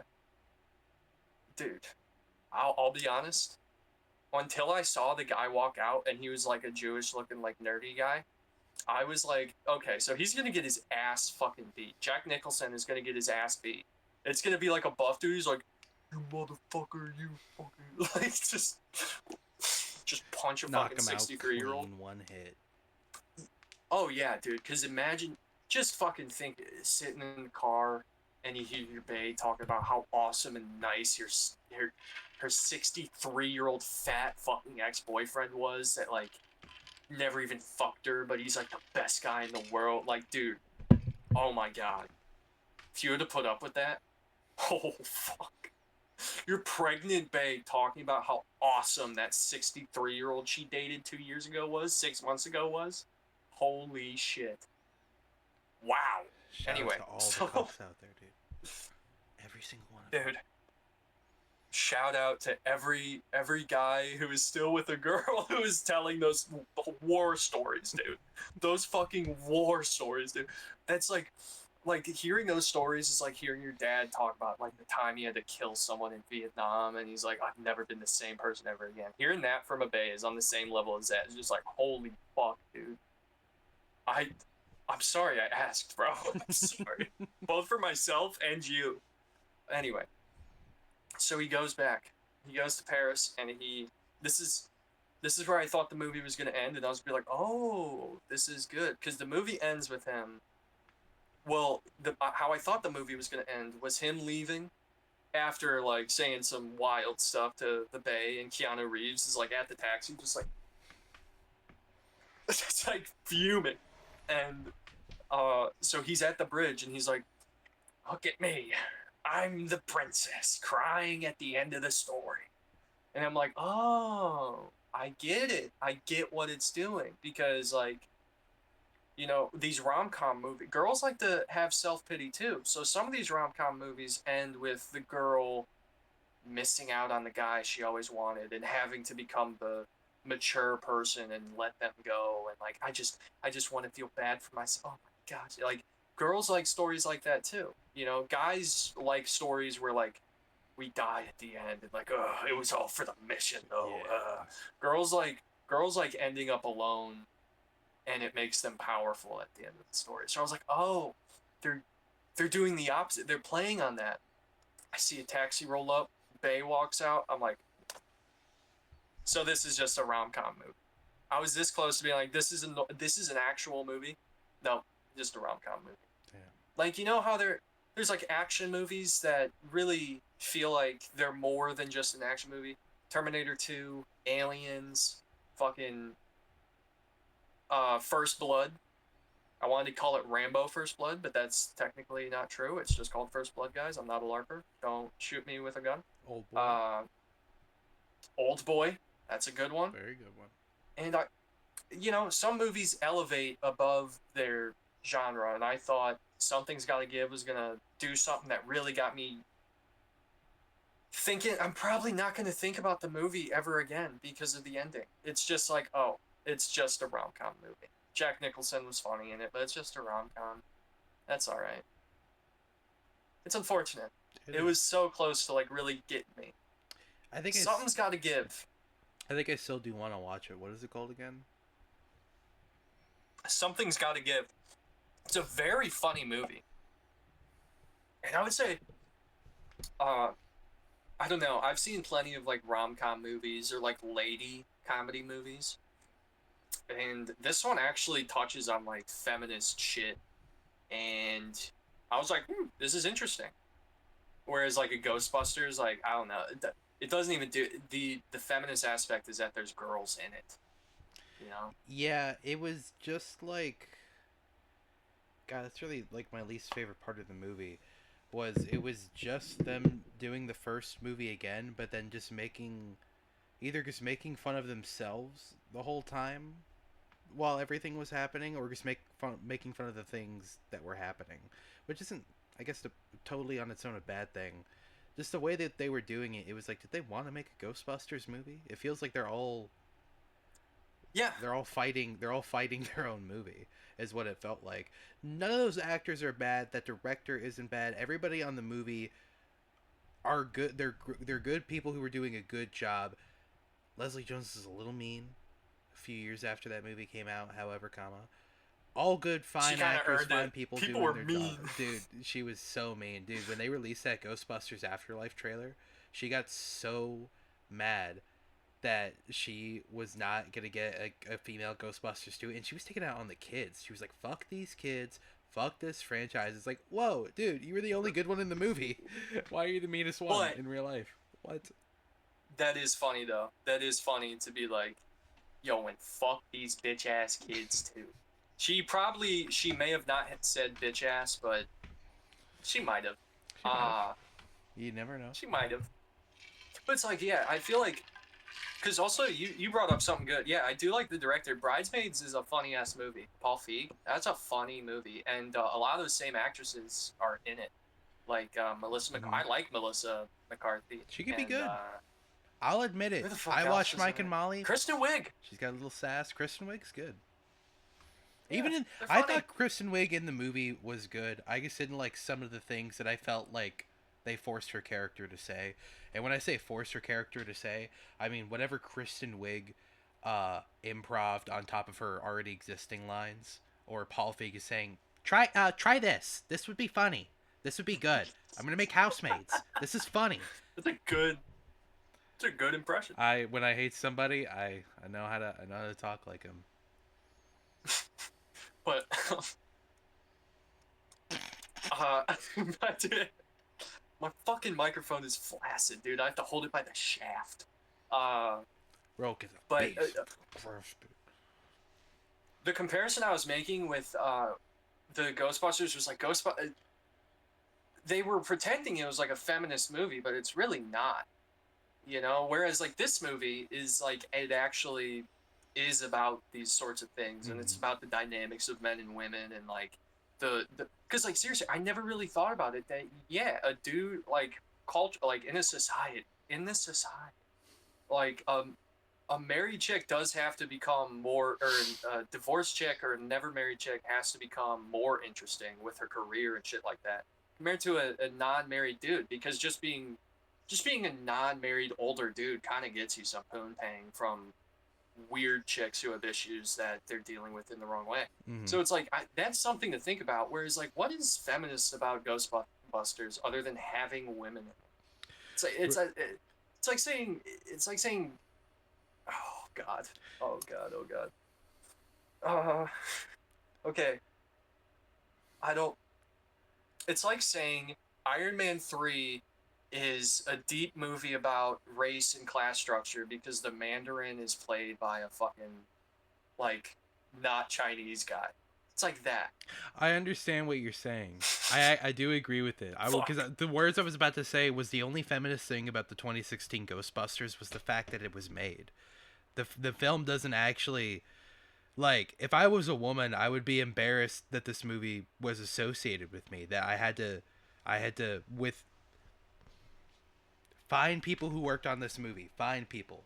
But the intentions of this movie, it was the equivalent to a dog pissing in somebody else's lawn and then shitting in it and then rubbing their shit all. It's like, why? It's like there was no point to it. Like, you made a statement about what? The fact that you could remake this movie? Who'd you please? If we made all the Ghostbusters girls, then like that, then but it's like, here's my problem with like it. You can do improv comedy. You can make improv comedy in movies work and shit. But it's like on some level, a lot of comedy is satire. So if you're doing comedy without actually saying anything, you're not making a statement. Like even the lamest fucking joke, even Kale's joke he told me in the car. If you break it down, it's probably about something. When you boil, because Ghostbusters the original, that's about something. There's, since it's a comedy, it's not super like focused on, but it's like, yeah, corporate greed and like shit like that. Mhm. Like, oh, we're turning hunting ghosts. We're turning like that sort of ritualistic thing, like almost if the Salem witch trials were real type shit, Yeah. and we're turning it into a how do we make money from this? Yeah. It's like that's saying something. I feel like just rewatching Ghostbusters 2016 in my head, I feel like the most they may have said is like about universities being like, well, we don't want to support your fucking It's we don't believe in ghosts, so even if you have science, we don't believe in ghosts. You fucking your girls. It's very interesting what you brought up, because now that I'm really breaking it down, you're correct. The first Ghostbusters is about just the essence of how funny of a situation it is that ghosts are real. Ghosts are 100% real. We don't know if there's a heaven or a hell. Ghostbusters itself doesn't even really know. Like, the whole like lore, if you get into like the comics and shit, I still don't technically think there's a heaven and a hell. There's like realms and shit. But when you get into the fact that ghosts are real, like they're real, actual, like you could see dead people along with dead things from other dimensions. That's all the cartoony looking ones are from other dimensions. That's canon. Taking this, and instead of like going the spiritual, it's like, oh shit, dying leads somewhere, let's explore this. It's how do we make money putting these things in cages, like the vermin that they are, because they're fucking annoying. They don't do anything other than scare people, like it's a Saturday morning cartoon. And like a Saturday morning cartoon, you gotta trap them in a box and throw them in a big pit, and every week or so somebody tries to break in. That's the show. The movie, I mean, the show that was made after. Anyways, that's what the movie is about. Is just about like making a business out of something that could be so much more important, and how funny it is that four schlubby guys who were capitalizing off of ghost sightings in New York then had to, in the end, save the world. Really by accident. They didn't do it right. Like two or three, like they fucked it up pretty bad. And that's why it's the best movie ever made. And it's so interesting that when Ghostbusters 2016 comes out, really the only thing in terms of lessons, because let me be clear, Ghostbusters 1 is not good because of its lesson. It's just, it has a concept that's very strong and it rolls with it in a very interesting way. And when you get down to like the villain and the motivations and what the characters do in Ghostbusters 2016, it's very interesting because the movie is about fans being obsessed with its property to a degree, because the guy The guy who turned himself into the Ghostbusters logo and then did the Stay Puft Marshmallow Man shit was obsessed with these Ghostbusters since like day one. So it's like the lesson of your movie is to not like the thing you're making me watching. Like I just don't understand it. It's not like it doesn't make any sense to me. And it's also interesting to me too because Ghostbusters 2016 does something that Ghostbusters 1 does not do and that a lot of people don't really ever talk about, and that's like it doesn't follow any traditional movie movie storytelling structures. Like the characters at the beginning, middle, and end, they are the same characters always throughout. They do not learn a lesson. Nobody sacrifices anything, but they're still like fantastic characters because they have a constant motivation that's very relatable. They want to make money and they want to be successful in their task, and they get mad when people get in their way. That's really all of them, and then they're just different flavors of that. Like you have the smart one and the excited one and the sarcastic one, and then you have Ernie Hudson, sweet little baby Ernie Hudson. Makes my heart flutter every time I see him. Thank you, Ernie Hudson. We love you. And that's what that movie is about. And then you get to Ghostbusters 2016, and it's very interesting because now modern day movie telling standards are like, well, we got to give these characters the beginning and middle end, so we give them very interwoven, like Kirsten Wiig's character and Melissa McCarthy's character. They got some beef in the past. One of them's got a book that you could buy and read, by the way, which I thought was weird. And they made it for the movie, and then put it on Barnes and Noble shelves. And then just the other two people are there. They're just Leslie Nielsen and then the Saturday Night Live chick. She was pretty funny in the movie, but she's just there. She didn't have anything to do with it. It was so weird that they gave two characters like Leslie Nielsen. Leslie. What's her actual name? Leslie Jones. I don't know any of these people's names. I think it's Leslie Jones. Leslie Nielsen is fuck, a Naked Gun. God damn it, I'm such an idiot. All right, well, I'm calling the one with the blonde hair who's supposed to replace Egon. I'm calling her Leslie Nielsen now. So Leslie Nielsen and Leslie Jones, they're just there. They're just there. They don't have. And so it's so weird because it's like in the first Ghostbusters, Ernie Hudson gets hired in the middle of the movie. His character, Winston Zedmore, he gets hired in the middle of the movie, and it's just like normal for the rest of the movie that he's there because they needed a straight man. They had Ray. He's really smart and excited. And then you had Egon. He's just really smart and serious. And then you have Venkman, and he's sarcastic. Great combo. Very good combo. When you throw in Winston Zedmore into that mix, he's like the realist. He's like the guy who's translating what everybody's saying, because Venkman doesn't fulfill that role. He just comments on the absurdity of what's happening, never translates it. That's what Ernie Hudson's character really does. He just says what Egon says, but in a better, more understanding way. At least whenever he really gets the time to shine in the first movie. He does it a lot in the game, which it was also written by the director. What are you doing? What are you doing? Stop that. Motherfucker, you telling me we got lasers and shit? Man, motherfucker, goddamn. I wish I had these growing up. Motherfucker. Continue.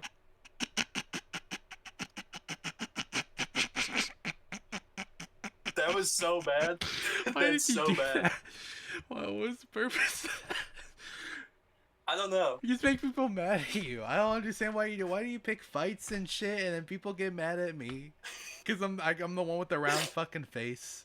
Why do we do this to ourselves? Nobody's getting mad at you. Nobody's getting mad at me anymore. I'm just trying to. They are definitely getting mad at me. But why did you do that? Do you feel? Because I was demonstrating. I was giving an example for people who may have not seen the movie before of the type of thing Ernie Hudson says. Now, if you want to attack me for my Chinese impression, because yes, Ernie Hudson is Chinese, then go ahead. But I'm on 30 days of Duolingo right now. Literally 30. So if you want to fucking Zhongguo. Pretty sure that means fucking China. So get off my ass. Zhongguo Ren. Chinese. There you go. Le Shong. Or Lu Shong. That's like, I think that's like teacher. But yeah, so like I'm painting a picture. There's nothing wrong with painting a picture. As long as, obviously I like Ernie Hudson, so what's the kebab? I'm just saying, if you wanted me to stop talking about Ghostbusters, we could have just done it. What? No, I'm still down to fucking talk about Ghostbusters. Well, God damn it! I just wanted to get that out. I feel like I made my point with the correlation between the two, but I did want to bring up one thing. I feel like it's pretty on topic for this episode, and it's gonna be very hard for me to talk about because I have to defend this movie. I have to. I waited, not even joking, literally my entire life to see it. I have to defend this movie and the terrible thing it did, or the terrible thing I think it did. Ghostbusters Afterlife. Have you ever seen it? I don't know if I ever sat down and made you watch it, or if you just saw it. No, I've not. I haven't seen that, or honestly, I haven't seen Ghostbusters 2016 since 2016. I haven't seen Ghostbusters 2 since I was like 8 years old. I've seen Ghostbusters 1 probably a year ago. I'd say Ghostbusters 2 is definitely worth rewatching. For how much people hammer on it, it's actually a pretty great movie. It's a carbon copy of the first, with like references to the cartoon, which was really popular at the time, but I still think it's just great. I actually do think it's really good. But Ghostbusters Afterlife was very interesting to me. It was like, it was so weird. I remember specifically, this is my mindset as a kid. As a kid, I was a diehard Ghostbusters 1 fan. I loved the movie. I loved the sound design of everything. Just like the idea of everything about it was just amazing to me. I admired every aspect of it. And when they announced the 2016 Ghostbusters, I was like, let's go. This is going to be awesome. Wasn't paying attention to any of the hate simply because I just wasn't. I just I never saw it. I didn't really realize that there was controversy to the movie until after the movie. When I went to go watch the movie, I remember being really excited going in and then leaving. I didn't really feel like it. Like, I didn't feel like I had watched Ghostbusters 3. Because also I thought it was a sequel, which in the movie they make it very clear it's not a sequel. It's in a new universe. Yeah. And I remember I wasn't disappointed. I was just like, I can't believe that wasn't what I thought it was going to be. Like, the movie ends with them shooting the Ghostbusters logo in the dick. Like, I don't know, like, this is gonna be a dorky thing to say, but that did actually hurt. That hurt my feelings. That felt bad. I was like, they're shooting this thing. That was the first thing I learned how to draw. Like, the first thing that I like pulled up on I was like, Mom, lend me your phone. Let me trace this off the screen of your phone, and then let me practice this for out. Because I that was just what I would do in school when I was bored. I was like, do you want to see what I could draw? I could draw some shit that's really hard to draw. It's got a lot of curves.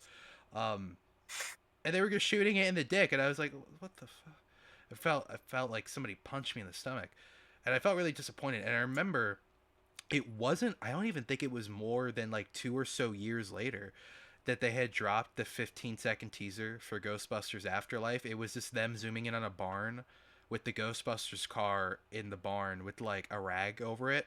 But as a kid, I had looked up Ghostbusters 3 trailers so often, just expecting it to come out one day. Like, it was ritualistic for me to be like, Mom, I got to use the calculator on your phone, please. And then I'll just take it and I'll go on YouTube, like a Ghostbusters 3 trailer, and I'll just scroll for 5 minutes to see if there's anything new on there. I remember when I was a kid, going onto YouTube, for some reason I was always really excited whenever I saw a video that was uploaded like 4 hours ago, 14 minutes ago, because the old YouTube algorithm would never recommend it. It would only recommend videos that were really old and really popular, like 5 or 6-year-old Smosh videos. God damn it. And whenever it would recommend like a video from like 2 weeks ago, I would be like, oh my god, people are still uploading to this? I didn't know that YouTube was a big thing. I just thought it was a thing made for me because I was a dumb kid. But I would go on it every once in a while and look up Ghostbusters 3 trailers. And I was always used to seeing like shitty, because this is when Blender wasn't good. I was always used to seeing like shitty, like, let's take all the movie trailers with Dan Aykroyd in it, a few with Harold Ramis, and then a few with old Bill Murray, and then let's edit them with some real horror movie trailers, and then just call it Ghostbusters 3. I'd been seeing that forever. So when I saw the trailer for Ghostbusters, or the teaser trailer for Ghostbusters Afterlife, the teaser one of just them zooming in on the car, I was for sure it was fake. And then I remember for like the next 5 years, I was just like completely denounced Ghostbusters. I was like, I just don't care about this anymore. It wasn't 5 years. I can't remember from whenever the gap was from the teaser trailer to the movie actually coming out, because I remember I didn't let myself get excited for it until I really sat back and realized I was like, damn, they really made another Ghostbusters movie, and I'm like not excited for it. So then I just started fake hyping myself up for it, because I was like, yo, if it ends up being good and I'm not there for it, I'm gonna beat myself up forever over it. So I went to go see it, and very interesting to look at this movie and see like just the way that like Sony approached 2016 as a way to make money, and then the way that Ivan Reitman's son, Jason Reitman, approached this movie for the fans, because I'm pretty sure they both got it wrong. And I'm somebody who I have to like this movie, I have to defend it, and I do. But I'm pretty sure they did get it wrong, at least in a few big ways. But 2016's reasons are obvious, so I'm not going into them. But Ghostbusters Afterlife, it's like, first off, Ivan Reitman, comedy director, very specific style of movie. 1 and 2 look, sound, act, and is edited in a very specific way. Has a good feeling to it. His son, Jason Reitman, does a lot of like indie films, like dramas and shit on like farms and shit. So this movie takes place on a farm, and it looks and feels and is edited like an indie drama, which is very odd feeling for this franchise. But fan films have been doing it for years. Whenever you see Ghostbusters fan films, obviously because it's so expensive to live in New York, and a lot of Ghostbusters fans probably don't live in New York, they live in like Iowa or Pennsylvania. That's what they have to work with. So a lot of these fan films, they take place either like on farms or just in like rural like neighborhoods, where it's just like a house, and then like maybe half a mile away is like another house, and then so on and so forth. And they're always taking place, you know, and they're in like regular cars. And this movie felt a lot like that, simply just in the fact that it was filmed in such a completely dry and cheap place. But lore aspect wise, it does make sense, and it's not distracting. I just thought it was interesting that for your big franchise reboot, of famous comedy that takes place in New York is not going to take place in New York. It's going to take place in the farthest thing away from New York. But it worked for the movie, I guess. Do you know anything about it at all? Do I have to like really get into the plot, or could you like infer some stuff? You've definitely talked to me about it before, because I know about the whole like Harold Ramis like predicted all of it and shit like that, and they're trying to get the game. They only come back at the end, and then it goes to Harold Ramis. I pretty much know the Harold Ramis subplot, Yeah. and the girl from Young Sheldon, who's like Ramis's granddaughter, right? Some shit like that. Yeah. Finn Wolfhard's role in the plot, Paul Rudd, couldn't Yeah. fucking tell. Did this motherfucker just find 8 diamonds Did he really? in 2 separate veins? Hold on, turn around, you stupid piece of shit. You dumb fuck, turn the fuck around. Hold on, I'm so sorry to do this while you're talking about Ghostbusters, No, that's cool. but I swear there's 2 diamond veins. Now, he's looking everywhere but one of those glowing leaves they put on. Lichen. Those suck. They got to change the yeah. colors of those stat. Yeah, Now and they got a Minecraft. shader on so the diamonds glow. Like, so it's like, it looks even more similar because the diamonds are glowing. Do you but consider this that motherfucker cheating? found a big vein of diamonds. No. In fact, I think Minecraft is a game that if you're playing on single player, there is no cheating. Fair. Like, it's just, like, obviously you can turn on cheats, but, you know, aside from going in creative and making a house of diamonds, like, if you just stay in survival and, you know, I keep inventory on, shit, like, still surviving, bud. Still surviving. Keep inventory on. Who cares? It's your world. Yeah. And I think shaders, I don't know, I think the ores glowing is kind of cool. And it's like also having the torches glow in your hand is tight as fuck too. Yeah. So it's like, The fact that and I don't know, redstone in a nice dark cave looks so fucking cool. yes. That's all I'm gonna say. The fact that Minecraft has evolved all the way to even making its own shaders for the game, and you still don't have movable light sources, is pretty rank. I do hate that. There's no reason for it to not exist. The trade-off is already there. You don't put down the light source, you don't stop mobs from spawning, but it's so useful. Just put it in. Just do it. Please just do it. increase. And I do like when that applies to like everything that emits light, like well, I don't know, having a lantern. At least implement it for lanterns. If you can't give me that with torches, all right, but give me that with a lantern. What do we imagine people use lanterns for when they're walking around? That's how like you just imagine like, oh, imagine a fucking person in a lantern. You're not gonna imagine someone sitting on the porch with a lantern on a table. Mm-hmm. You're gonna imagine a fucking guy in the woods looking for a fucking werewolf. Yes.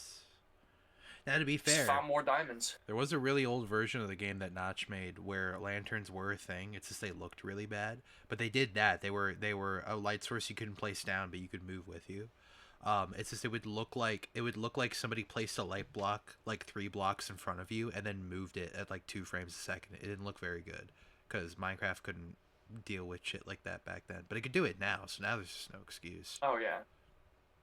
Yeah, Minecraft needs to implement just like more shit. Like everything is either an item or a block. How about let both things happen? Yeah. Let a few blocks be items. Yeah, You know? do it. Yeah, fuck it. You know, it'd be cool. This is not an idea I'm actually suggesting they add, but on first glance, it might be interesting. Being able to use every item as like a shield, like but like the hitbox changes with it. You know, so like you have to get really like if you're trying to block something with the pickaxe, you'd have to get it really right. But they'd also have to make the shields good first. Mm-hmm. The shields are fucking awful. It's really crazy that they're on their second dungeon crawler game, and still there has been not a combat update for a significant amount of time. Maybe they've added some tweaks, but like, not gonna lie to you, the fact that like the Minecraft dungeons like style of combat isn't kind of like already in the game is kind of nuts. It's like, why wouldn't we just add all this silly fun shit? Especially since they're supposed to be. Did you know this? That they're supposed. It should be like this at least.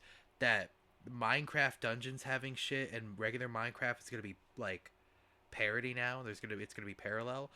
The only reason it makes it's like a difference is because in the first Minecraft Dungeons game, there was like crazy variants of like cows and like cool new biomes and shit and like new enemies and mobs, and they added like I think they added one to the game, but they didn't add the rest of the cool shit, so they were like, where is it? But this time the second dungeon game, like the story for it revolves around that big portal in the deep dark city, like how you can go in there now. But it's like that was in Minecraft first, so like when you make this new dungeons game, you're gonna add that shit to Minecraft too, right? Because it'd be crazy to put like a teaser in Minecraft that doesn't actually do anything, but then it's like, oh, if you want to go to the deep dark dimension, you gotta buy Minecraft Dungeons. Like I don't think they would do that. So Yeah, they need some better brand synergy, bro. That's always been the problem with Minecraft. Is all these differences depending on what weird specific shit you're playing Minecraft, like Bedrock or Java. Like that's been a problem. Like there's so many different glitches and weird shit on each one. We need those motherfuckers that did the Xbox and PlayStation shit back. We need those fucking guys because it's so stupid that that they have other Minecraft games that are just completely different fucking games, and it's like, oh, if you want any of the shit in Minecraft, kill yourself, dude. It's like, dude, can we just? That's something that even bothered me with like fucking Minecraft story mode was all the weird shit that you couldn't do in Minecraft that you could do in the game, like the command block fucking end creature wither guy. That shit was cool as fuck. Now I don't know how you would implement that in the game without destroying every single world, but it's like they didn't even try. There needs to be some synergy here. Like, this is my example of brand synergy. After the Tobey Maguire movies, because back to Ghostbusters for like 5 seconds, because this is a funny observation. I relate to almost everything you said about Ghostbusters if you replace Ghostbusters with Spider-Man. I was looking up Amazing Spider-Man 3 trailer every day as well, all the time. Anyway, like in the comics, when the Tobey Maguire movies came out, in a bunch of comics, he had the Raimi logo. And if you've ever seen like Marvel Ultimate Alliance, he had the Raimi logo. And there's like other examples that are not coming to mind, but there's a shitload.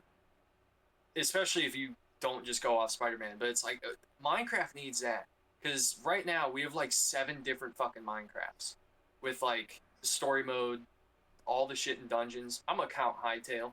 Fuck everybody. Uh, but yeah, I don't know. Everything, we need a great sync up. Like, I'll take a sync up between all of the shit before. You know what they need to solve? They need to sync this shit up and let me play Java with Bedrock players. How about that, Java? Get off your lazy fucking, or Mojang, get off your lazy asses and get that going. Because that's something that bothers me. There's just 2 versions of Minecraft. Oh, I have Bedrock. Well, I have Java. I guess we're fucked. Someone's got to spend money. It's like that pisses me off. I will say that really bothers me. They have changed the rules now. If you buy, or even if you like bought Minecraft Bedrock for like your Xbox like One, and you log into your account on Windows, Mojang will give you a copy of Java for free. That's what they do now, because people were complaining about that hard. They were like, I can't tell my friends I bought Minecraft and then told them I bought the wrong version. So now they do that. They honor, like, if you can prove that you bought one version, they'll give you the other, which is dope. That means that every kid out there who is stuck on the PS3 version of Minecraft, get your fucking credentials up, and you can get yourself a copy of Java and actually play with your friends. Yeah.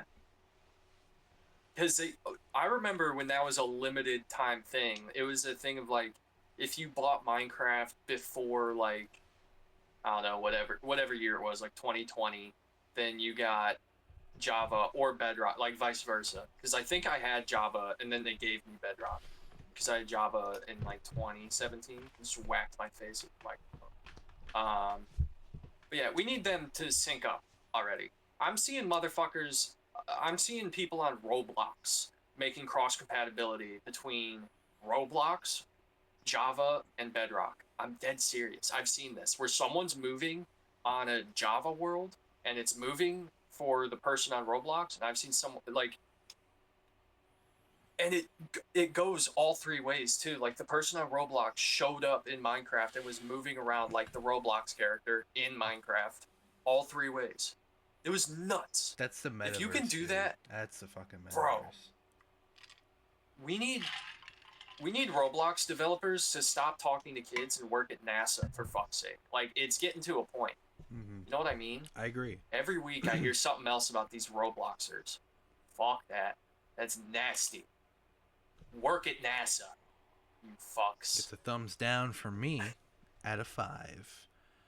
And speaking of 5, you know what I think it is? Time to take a 5-minute break. Okay. Because I forgot. I'm not going to lie to you. I kind of forgot to wipe, so I'm going to get up. Sorry, listeners. I know I kind of wrapped a nice little bow tie on that party story, but there's one more small funny thing that my buddy Kale did. As we were there, Kale likes to get a little bit goofy. He likes making funny jokes and referencing. He likes trying to embarrass. We all like trying to embarrass each other, but we all do it in such drastically different ways. And I feel like mine is the kindest one. That's just me. But Kale decided he's going to bring up Summertime Saga in front of everyone. Bro. My God. This fucking guy. And he immediately, like, brings us all. He's like, hey, guys, remember Summertime Saga? And it's like, now someone's going to Google it. Like, meanwhile, everyone's, like, about to leave. God. And then Kale does something especially fucked up. I did something arguably more fucked up after, but he was like, yeah, and Bryan, you know Harem Hotel, right? And I was like, what? That one, like, Summertime Saga, I was like, yo, Kale, shut up. I was like, I wasn't denying Summertime Saga. Harem Hotel, I was like, what? Like, I pretended I didn't know what he was talking about. I was like, no, he's singing alone on Harem Hotel, dude. I'd be like, dude, I don't even know that one. That's what I was saying. I was like, I don't know what that one is. I'm laughing because I actually don't know what that one is, and I thought that was your perspective. Like, Kale, did you just out yourself? But no, it was one of the ones that, like, obviously neither of us were whacking off to it. We were both reading it. It was one of those ones where we just, like, sat there for a couple hours and just read through it and just like, yo, this is weird, or like, whoa, what the fuck? Like, doing girl voices, just like, I wanted to talk to you in your room. And be like, oh, what do you want to talk about? And then it would be like, it would be crazy shit. These games are fucking nuts. It would be like, do you want me to? I'm not ready to fuck yet, but do you want me to suck your penis? Well, yeah, only if you're comfortable. It would just be that. That's fucking tight. That's fucking awesome. Maximum boner energy. Dude. Yeah. And I don't know how Kale even knows about that one. Like, I put everyone onto Summertime Saga. I was like, yo, check out this crazy game. I don't know how the fuck Kale knows Harem Hotel. I don't know how he knows that one. I'm sure he just got very adventurous one night, as all young lads with an Ethernet cord do. Just have fun. He does have an Ethernet cord. He does. He literally does. Yeah, it's sick. He literally has an Ethernet cord. Yeah, bro. No, I don't. I've never had one. What a fucking odd thing to say. It's like, dude, my friend literally has a phone book. I'm not fucking around. He literally has a fucking phone book, dude. I don't have a fucking phone book either. What the fuck? Where do you live? Don't got no phone book? Illinois. They stopped printing phone No. books here a while ago, but we still got one or two around. I could probably find one somewhere, but now these days, if you want to contact someone, you gotta fucking stalk them. You gotta stalk them on social media. Befriend their boyfriend, and then be like, "Yeah, dude, we should play Call of Duty together," and then like become his homie, and then go on like a just to get her number for whatever reason you want. You really don't know. But that's how you gotta do it now. It's a lot of social engineering. Yeah. Dude, you're fucking evil. You have evil within inside of you, dude. You have an evil intent. No, but that's the thing. Well, dude, I don't do this. Dude, you have the intent to hurt others. Dude, you are coming in with sincere, vicious intent.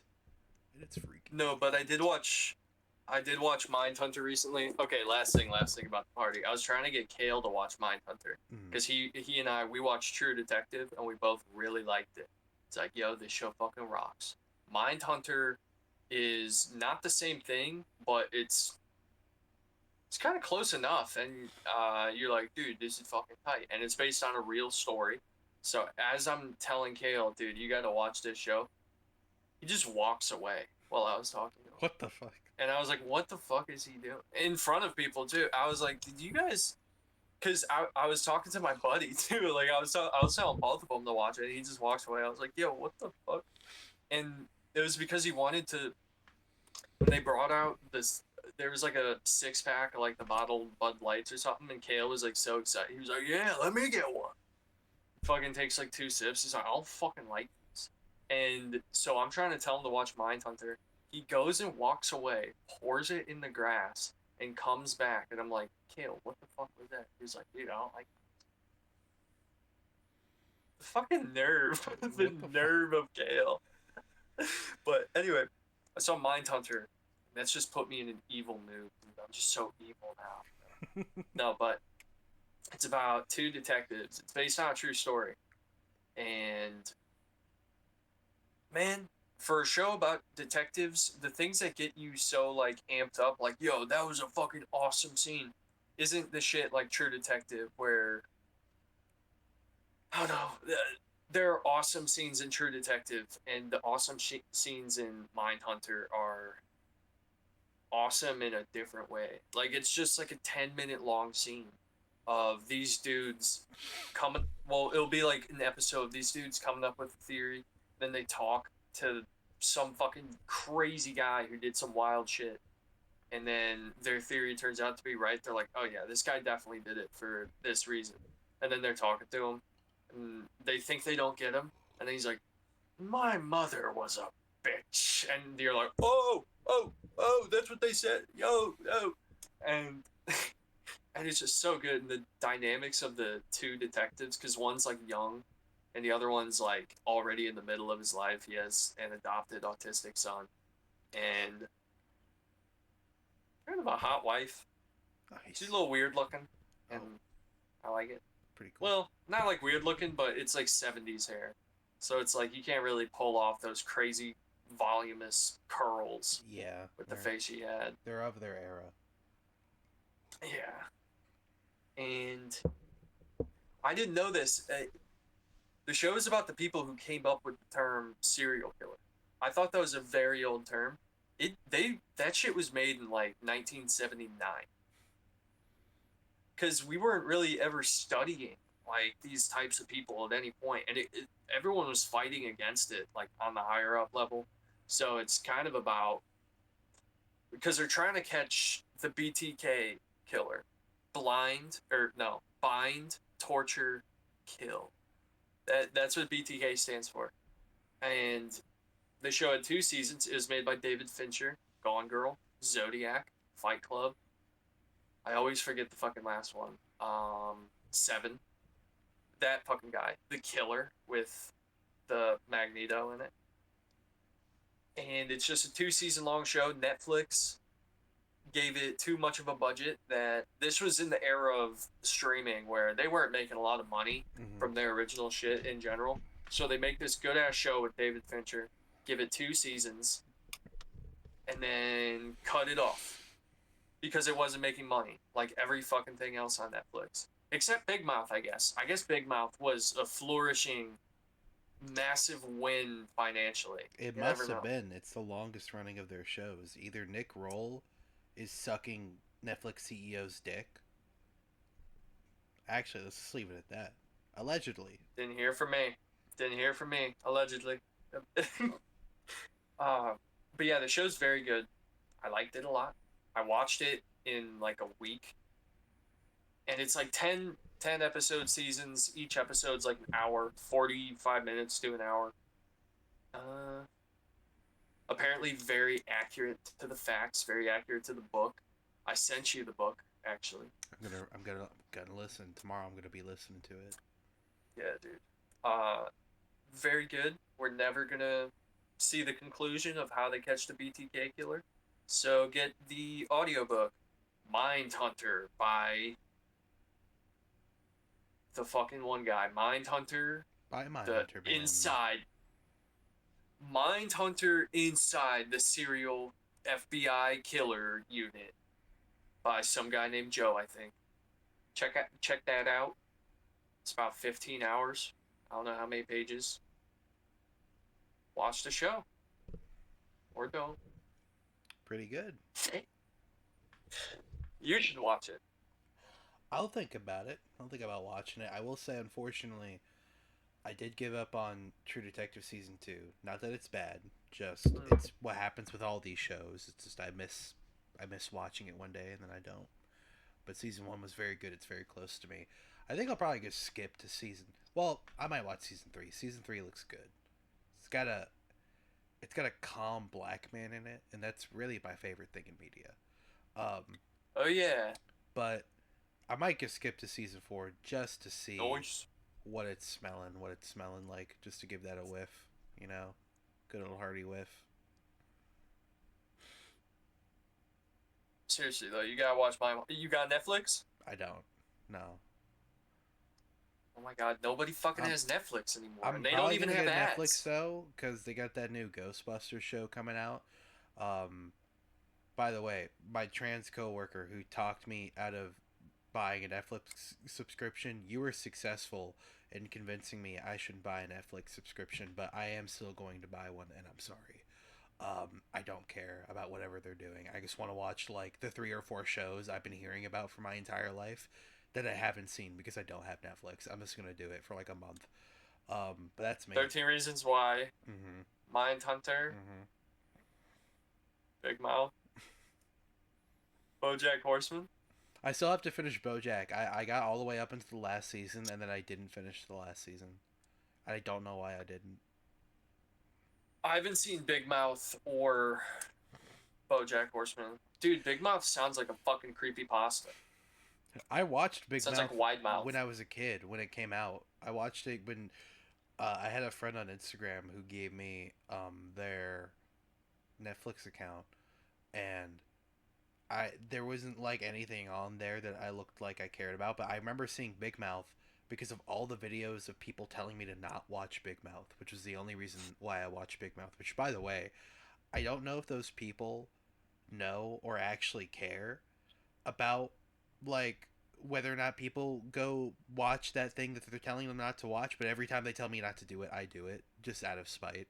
I want to see for my I never watch the video. I just go and do it to see whatever their video might have been about. I just don't even waste my time with it. But that's what I did with Big Mouth. Got Netflix and I was like, fuck, I'll just check it out. And watched Big Mouth. Didn't even really hate it. I got why people thought the show was gross and icky and weird and wrong, but I was the same age as all the kids were in that show. So to me, it was just like, oh, they're just talking to me. They're just telling me what I'm about. That was literally, not even joking, that literally was my sex ed. That's like how I learned. That's how I was like, okay, so the penis goes in the one that doesn't make pee, but the big one. And then that's where the baby comes out of too, and it looks really freaky. They alluded to that in the show. I didn't hate it. I didn't really like it either, but there was just a lot of it, so I watched it. Which it's weird. My mentality with I guess it's just with slop tea. I think I just like bad TV shows. Just like bad or like mid TV shows are my favorite because I could just put it on and not care, but still just get invested enough to say that I do. Like that one show I fucking love. What's it called? Universal Basic Guys. Have I ever talked to you about that show? Do you know what I'm talking about? Universal Basic Guys. That sounds familiar. It's really good. Reason. Came out on Fox. This is why I love the show. I actually do love this show for a very sincere reason. Came out on Fox. Animated TV show called Universal Basic Guys about these two guys, these brothers. They worked at a hot dog factory and robots took their job. So they took them to court and they got UBI. They get $3,000 a month. And so the show is just about two middle-aged men with wives who already love them and kids who think they're pretty neat. Just spending $3,000 a month on whatever they want. It's like a fantasy show. For the sad life I know I will one day live. This could be wearing cargo shorts every day, but in my head I can fantasize about what I could do with $3,000 every month. That's what every episode is them figuring out what to do with $3,000. And the reason that I like the show so Buy much, Legos. and it's so what? Buy Legos. You make such a good point, dude. If I had $3,000 a month, woo! After I tell you, Just to buy Legos, dude. After I tell you what UBI is, we gotta come up with the legendary Lego set list. I got so many I want. But the reason that I find the show so endearing is because I'm recommending this show to people, and I'm recommending that you watch these episodes. I can't remember if it's the first two or if it's the first three episodes, but like the first 2 or 3 episodes, I'm just going to say 2 because I'm pretty sure it's the first 2. The first 2 episodes are like so bad. They're like so poorly written. All the dialogue is clunky. The pacing is weird. The show, it feels like hollow and empty, like the way that they like animated it. Not like the actual, like the quality of the animation. I mean, like there's nobody in the backgrounds. The whole episode feels so vacant and like odd. And it doesn't represent what the series is at all. The first 2 episodes, they're really, really bad. But I sat through and watched them, and I stuck it out until episode 3. And episode 3, like, immediately got good. Like, I felt what I felt like. The reason why I'm attached to the show is because what it felt like is it felt like a guy who really believed in this simple concept, who was just probably a decent cartoonist and a decent idea guy, and then just like a bad writer, made 2 episodes by himself, and then somebody else who cared showed him how to make a better show. Because from episode 2 onward, that show is like really, really like enjoyable. Like they get into little like antics and shit. Nice little Simpsons concepts episodes. You know, they get a little bit of fantasy in there.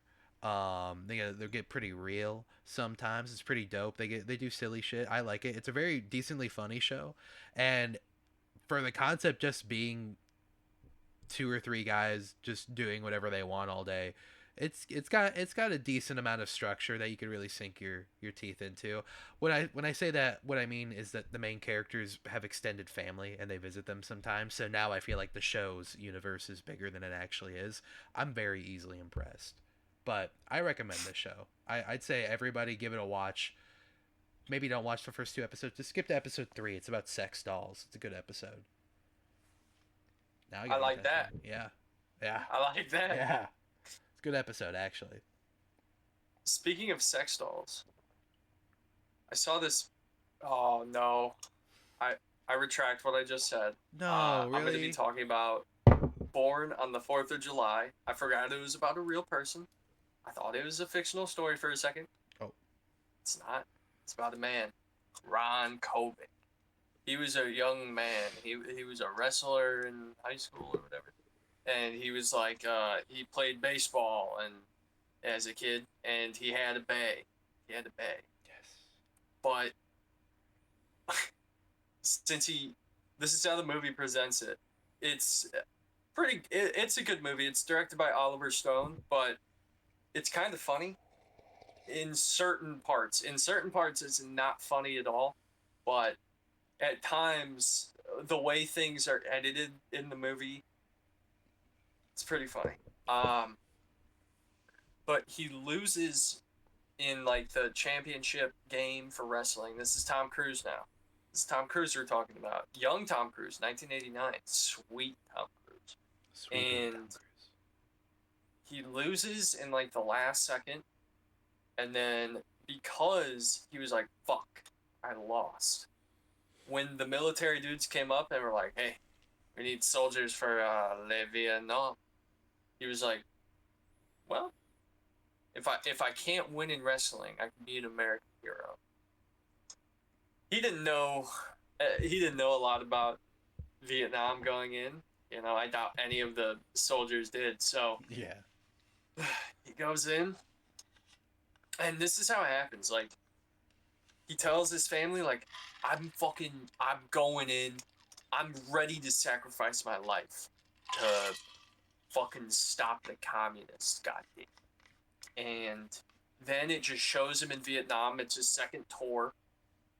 He signed up for 4 years. And I don't know if tours are 2 years long. And so if the second tour is the third and fourth year. But I don't know that. I don't know any of this stuff. So he's already like in Vietnam. And the way they establish he's pretty far in is one of the guys, I forgot his name. He was like, well, this is my fucking second tour. I haven't seen anyone from Georgia die. And then, well, they show up to the village that they thought it was Charlie. And so they go in after shooting at this house a shitload. And the movie shows all of this. They see dead kids, dead bays, and they show it. Like they actually show the wounds and shit, and it's crazy. Tom Cruise is bugging at this point, reasonably. And he goes out, shit starts going down. He accidentally shoots the fucking guy from Georgia and kills him. Oh, God. Meanwhile, this is all during Charlie actually shows up. And so he gets shot in the foot, like, imagine this is like the heel. He gets shot like right here.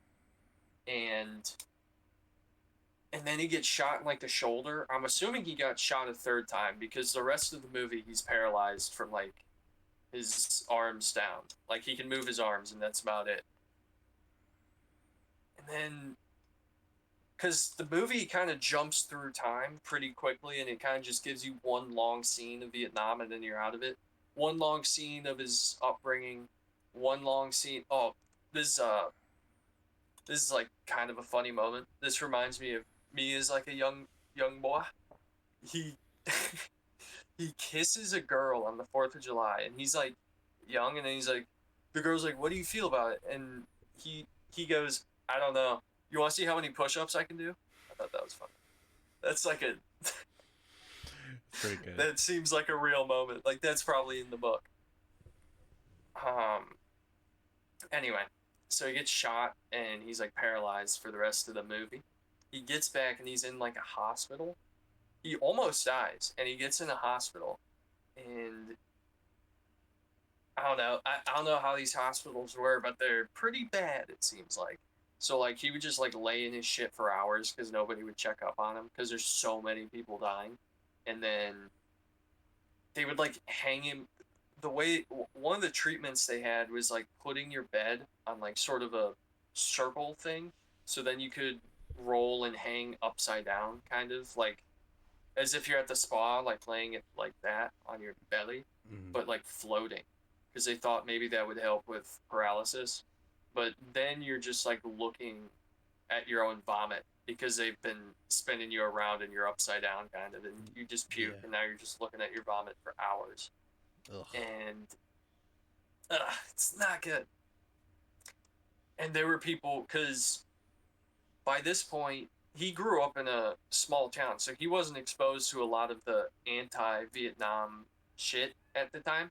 I'm trying to. They were called demonstrators. He didn't know anything about the demonstrators. Those were the people who were protesting Vietnam. That's what they call them in the movie. And 1 second. Sorry. Yeah. Sorry. 1 sec. Okay. Okay. So 2320 is need to take a break. Yo, what's up, guys? So I thought Mindhunter was really good because it really has a lot of meat and potatoes in there, and there's no action. There's really no action. It earns every second. Like if you, I don't know how you could walk away thinking that show is boring. Like I can understand like, oh, it's just people talking, but it's like, damn, dude, the conversations are fucking nuts, and the investigation, the strong characters that we follow and their chemistry of just like, dude, these guys are fucking ridiculous. What the fuck is wrong? And then like the ways they get them to confess to shit that they've never confessed to. It's so cool. Anyway, I think he's back.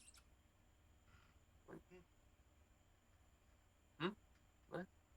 What's he doing? Ooh, is that a black hole? No, it's not. It's a planet with rings on it, so the lights reflect off. Makes it look dark. Just space, so it looks dark.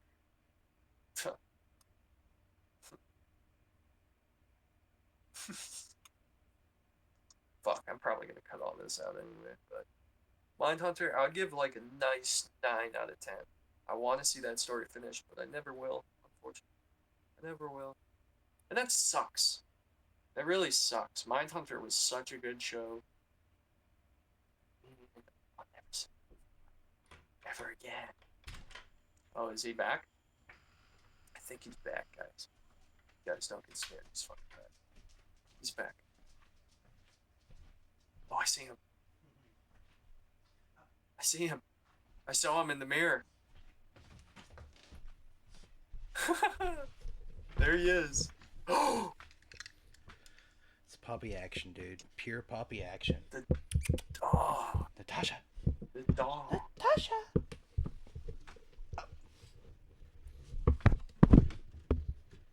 There you go.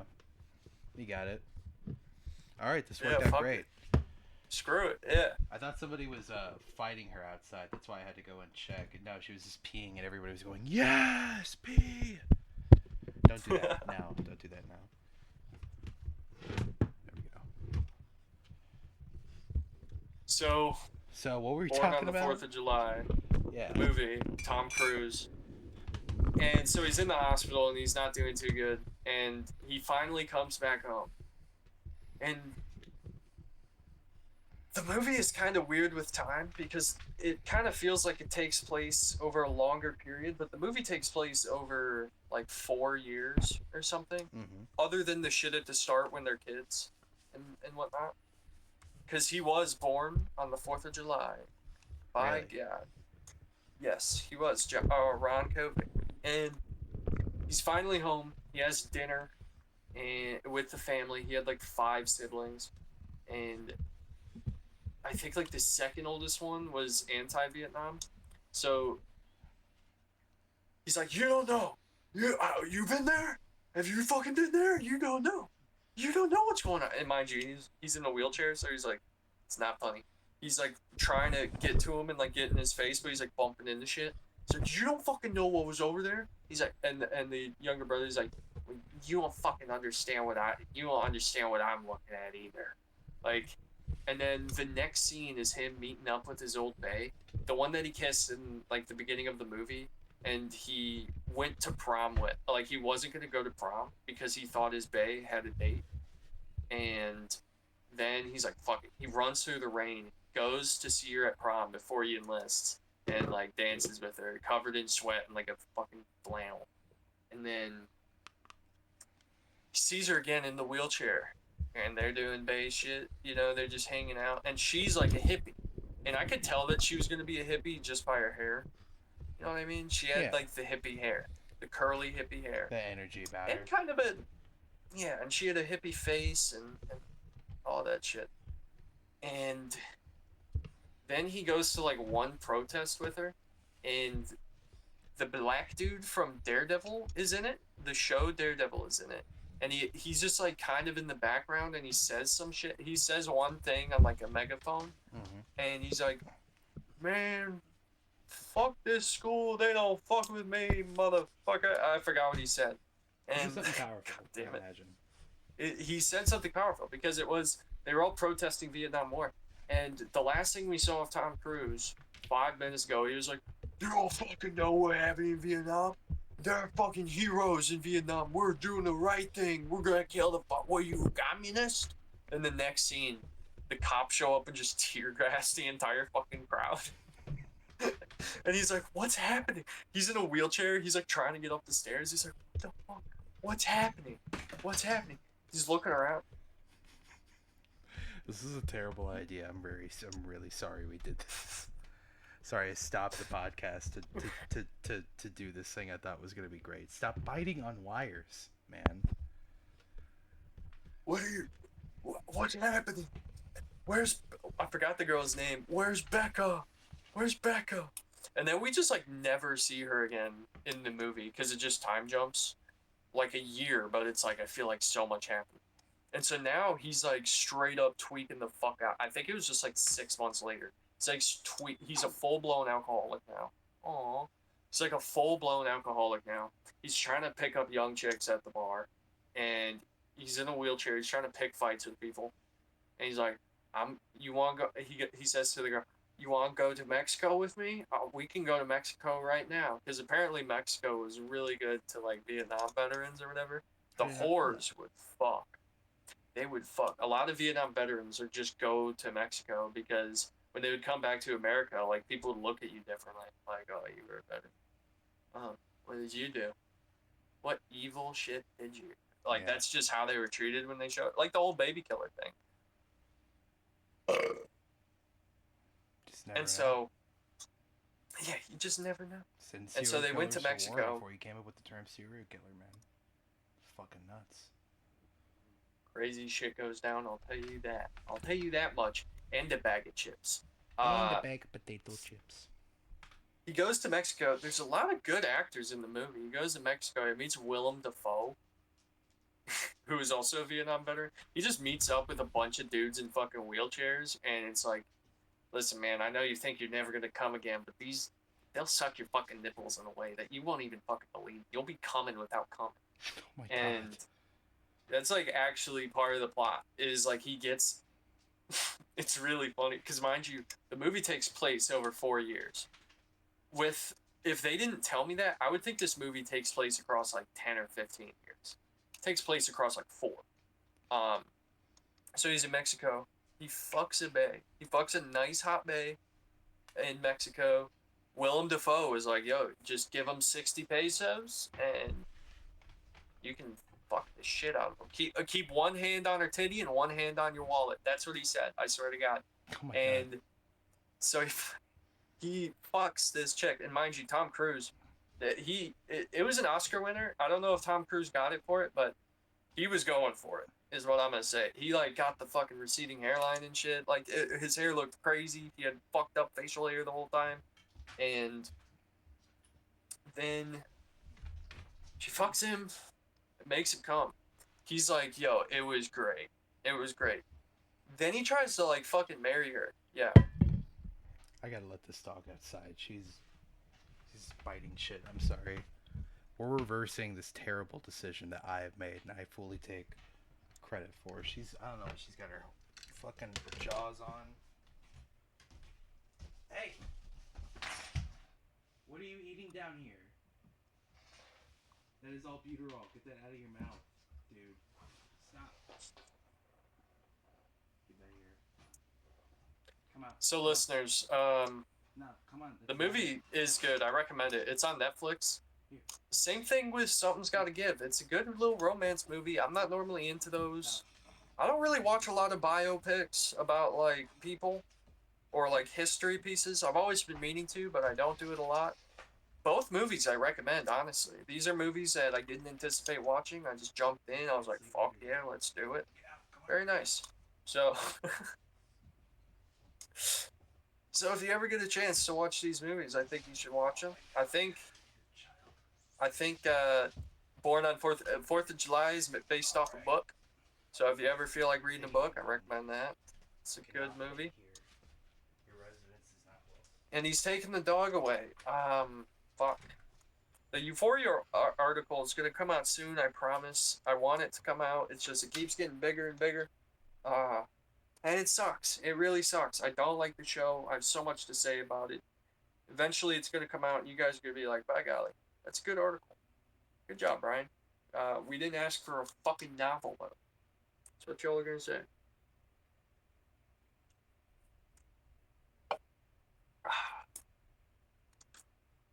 Huh.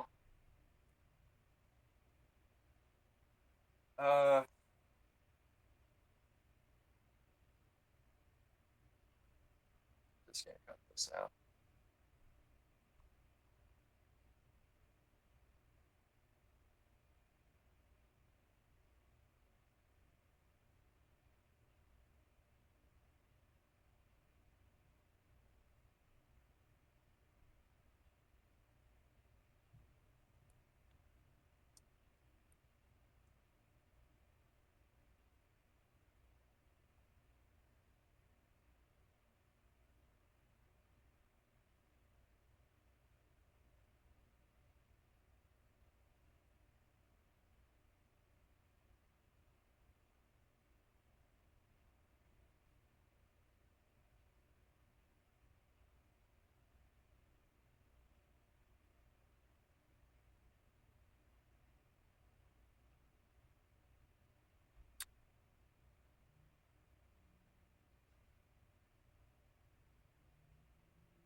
If you would be so humble as to allow me to beg for your forgiveness for wasting your time today here, sir.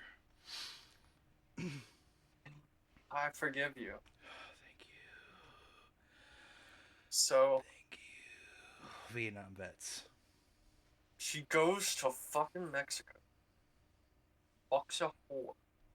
Tries to marry her. Oh my.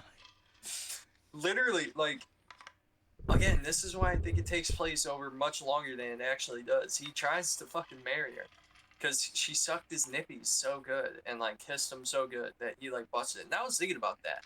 I should have googled this. Like, how does it work? Like, if you can't use your ding dang, can you still like finish just like not with your dick? You know what I mean? Right. Is that possible? Ask that one more time. Like, are you able to like, obviously, it's such a weird question. Obviously not cum, because no cum would be coming out. But would you be able to do that if you can't feel your dick and they just like kiss your neck? It like, can you still feel that sensation without the penis? Yeah. I mean, hormones. So you can get like maybe 70% of the way there, but you don't got the 30% like boost of power you do from having a instrument dedicated to working with those hormones, you know? Isn't that isn't that Yeah, because like that's what made him spaz and go to Mexico. It was a scene where he got drunk as shit and then went home, like with his entire family. He's like, I can't use my penis, and the mom's like, you don't say penis in this house. He's like, penis, penis, penis.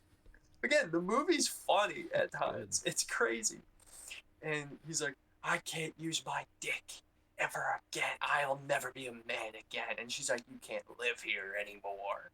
And the dad's like, you gotta leave, bro. You gotta leave. And he's like, I don't wanna leave.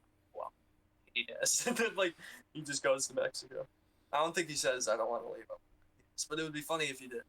And so he's in Mexico, and then Willem Dafoe, they're like, I'm trying to remember where they were trying to go. I think they were trying to go back to America, maybe, and or some shit, or maybe to a different. They got kicked out of the village they were at, so they were trying to go to another village. Then Willem Dafoe's just being a fuckhead in the taxi. He's like, "You dumb motherfucker! I'm a veteran." And, like, he's just like attacking the driver. He's like, "You fucking." Well, I don't exactly want to quote him, but Willem Dafoe in the movie Born on the 4th of July was saying things such as, all of you dirty Mexicans, you guys are all dirty. Fuck you all. I hope you all die. Shit like that. And so the cab driver's like, you know what, man? Fuck you, man. I don't fuck with what they're saying, man. And so they get kicked out of the cab. And then they're just in their wheelchairs. And Tom Cruise is like, yeah, but we gotta go somewhere. We can't just, it's gonna be night soon. And he's like, I don't give a fuck, everybody. Fuck everybody. I don't give a fuck about anybody. Fuck Nixon. Fuck humans. He's like saying that shit. And Tom Cruise is like, yeah, I get that, man, but we gotta get the fuck out of here. And then Willem Dafoe starts hitting him with, I bet you never even killed a baby before. I bet you showed up at the end. And he's like, I could have killed, you don't know how many babies, I could have killed a dozen babies for all you know. I don't fucking want to tell you. I don't want to talk about it. I could have killed 1,000,000 babies. And then Willem Dafoe was like, I forgot what he said to Willem Dafoe that made him so angry, but then Willem Dafoe like spits on Tom Cruise, and then Tom Cruise spits back, and then there's just like, they're just spitting on each other's faces, just like for 5 seconds, just like, it's so funny. And then they like wrestle each other, fall out of their wheelchairs, and land in like a ditch. And then some kind Mexican dude shows up. He sees the wheelchairs. He's like, "Hey, oh, senors. Hey, oh, senors, you need a razor? Sir, you need a razor." Seriously, that's what happens. And then they're like, and then Tom Cruise is like, he like grabs him. He's like, we gotta fucking we gotta be good for ourselves. We can't be fucking worrying about this shit no more. It wasn't up to us. It wasn't up to us. Are you gonna fucking be a man? And then we just don't see Willem Dafoe ever again. And then the movie ends with him. Well, let me go back to the beginning real quick. The movie begins with him as a kid. The mom is like, you know, they're watching JFK, and like one of his speeches, she's like, you know, I had a dream about you the other day, that you gave a speech for so many people, and you were saying great things, like JFK, like him, just like him. And then at the end of the movie, he's like getting interviewed and shit, because he goes to Congress and protests like Nixon being like, we're gonna continue the war, and we're gonna Vietnam, let's go into Vietnam is a good thing. And then he goes there and protests it, and a bunch of people are like, fuck you, man, you're a fucking communist traitor. You fucking traitor, start spitting on him and shit. He gets escorted out by the police. The police try arresting him, and then a bunch of people like start doing crazy shit, and they distract the police, and then this huge black dude just lifts up Ron Kovics, painting a picture, and takes him to safety, and he doesn't get arrested, and he's on interview being like, it's wrong what we're doing in Vietnam. Fuck the war. Fuck the war. And he's getting spit on by so-called patriots and getting called a traitor and shit. And so that led to this whole thing. And then finally, in 1972, the movie starts at, well, the movie starts in like 77. And then he gets back from the war in, oh, fuck, what was it? No, not 77. Fuck. Like 60. He gets back in like 68 or something. And then the end of the movie is 72. And he's getting interviewed, and everyone's interviewing. They're like, man, what do you have to say about everything about the Vietnam War? And he's like, well, I don't think it's a fucking good thing, and I think, but I'll tell you what, for the first time in a long time, I feel like I've been back home. And it's like, oh, that's good. Very nice. That's good, because now the tides have kind of turned, you know. He came back at the Summer of Love in 1969. That's when he came back. He was back by his birthday, the 4th of July in 1969. And then all this shit happens. And then the movie just like ends. He's like, I finally feel like I'm back home. And it's like, wow. That was a powerful movie. It was pretty powerful. I might give that a watch. Wait! There's another scene, a very powerful scene, and I have a funny reason to bring it up. He goes back to the guy he killed's house. Because early on in the movie, too, he had immense guilt over it. He told his, like, commander or whatever, he was like, I think I killed him. I forgot what his name was. I think I killed Lonnie, sir. I think I killed Lonnie. He's like, I don't want to fucking hear that from you. You were confused. You said it was confusing. You didn't kill nobody. And then he goes to Lonnie's house, and he confesses. He's like, tells the story exactly how it happened, and he's like, I was confused, and I think I was the one that killed Lonnie. And there's the mother, the father, the daughter, and like a baby. I don't know if it was a boy or girl. And lo and behold, a la 6 Feet Under, Lisa, my bae Lisa, is in the fucking movie as the daughter. But she's not my bae yet. Not yet. Not yet. Not close. But in 6 Feet Under time, yeah. But I was like, is that her? I couldn't tell if that was her because she didn't look as tired. I like Lisa because of her crazy eye bags and shit, and I was like, that doesn't look like... So I had to Google it. This was one of the rare times I had to Google it. It was her. And I was like, son of a bitch. And she was like, I don't think I'll ever forgive you. And then the parents were like, we understand. You know? We understand. Yeah. Lisa said, I'll never forgive you, but maybe God will. That's what she said. But good movie. Nice way to put it. That's a good movie. I might go watch that. I might go see that play out in the IRL real time. Give that a watch. It's on Netflix. All of the things I've talked about, other than like, I don't know, maybe I brought up Spider-Man or something. All the things I've talked about on Netflix, no ads. Everything but Toy Story 3 is on Netflix. Huh? And it might honestly be on Netflix sometimes. I would be surprised if they traded that sometimes. It wouldn't surprise me. So, sponsored by Netflix, dude. Fuck it. They don't have a great catalog, but by God, when you find a banger. Oh, yeah. No ads? I like that. Gives me smiles and sunshine, dude. Fuck their podcast, though. Tires Season 3 comes out tomorrow. What time is it? To midnight. 8 past midnight. Oh my God. Wouldn't it be so tight if it's out right now? Oh my God. I would binge that. I've been so excited for Tires Season 3. Hell yeah. Is Shane Gillis in Tire Season 3, or are you just excited for it in general? Yeah. That's tight. Yeah, like the whole crew. Like, I think all of the people are in, like, their close-knit friend group. Like, everyone in it. The only one who's not in it, it seems like, is Matt McCusker, but he gets a cameo every season. So he's like a bike cop. Yeah. Oh, gotta check it out. I'm so excited. Check it out. I still gotta watch it. Still gotta watch Season 2. I haven't seen Season 1, still gotta watch Season 2. Season 1 is... It's very short. It's good that it's very short, but holy shit, Season 2 is like an actual fleshed out season of TV. Very good, very good, very funny, very nice. Very nice. So excited. Oh my gosh. So many good things. I'm excited for this next coming week. I think there's a lot of good that's going to be happening for both of us, I believe. Lots of good. A new episode of that one Asian Chicks podcast comes out on Netflix in 2 days. Nice. I think her name is Lucy Wu. God, I hope I'm not wrong. Oh, fuck.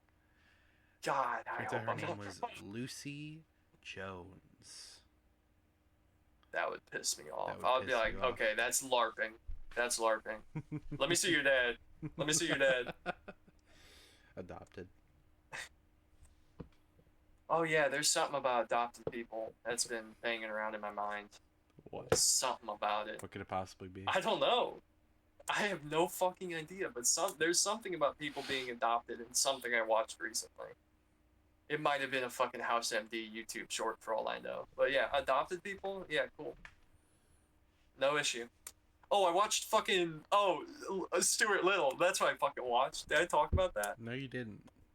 How was Stuart Little? I saw Stuart Little. It was good. The CGI was actually kind of impressive.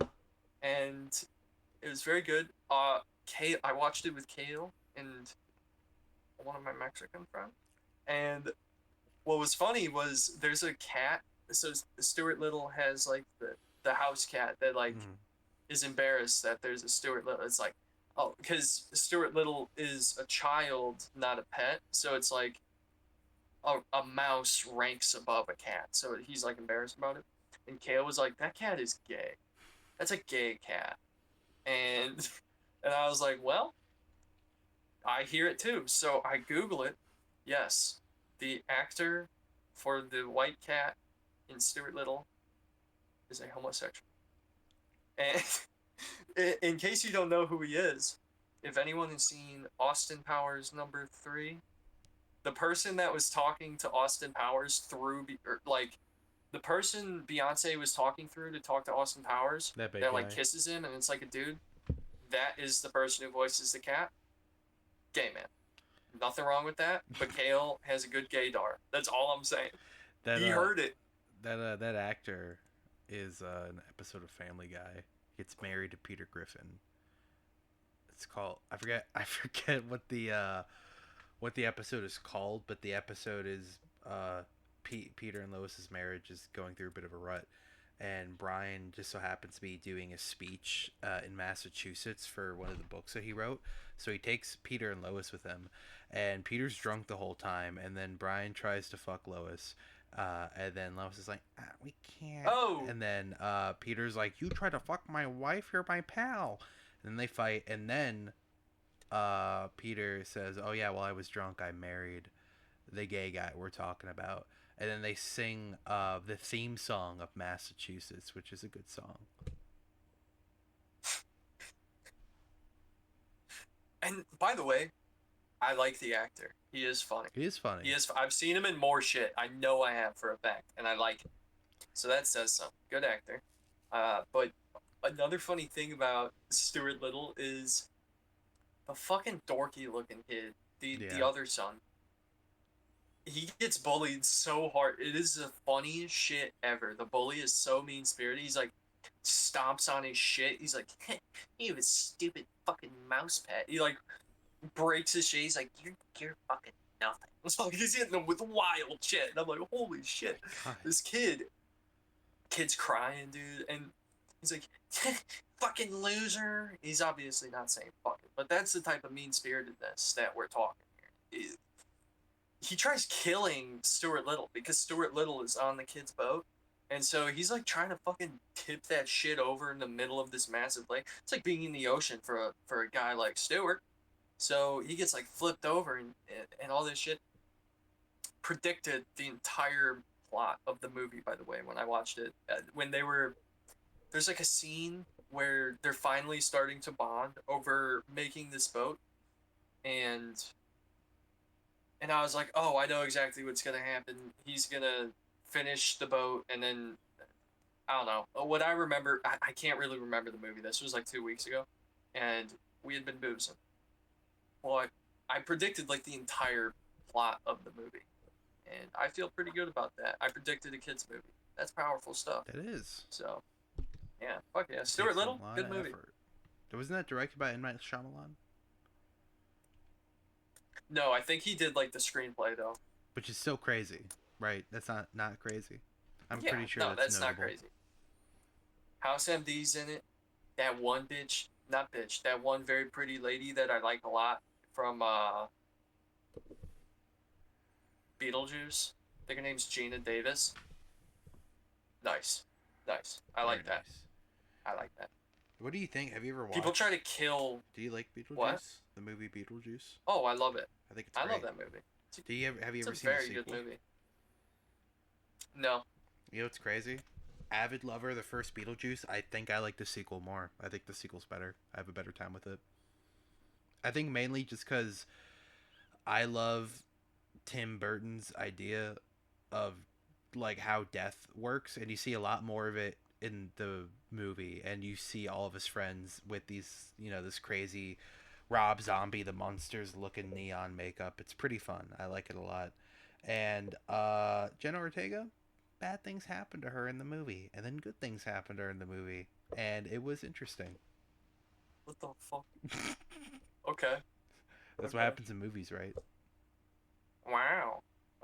Yeah, I guess. I've been meaning.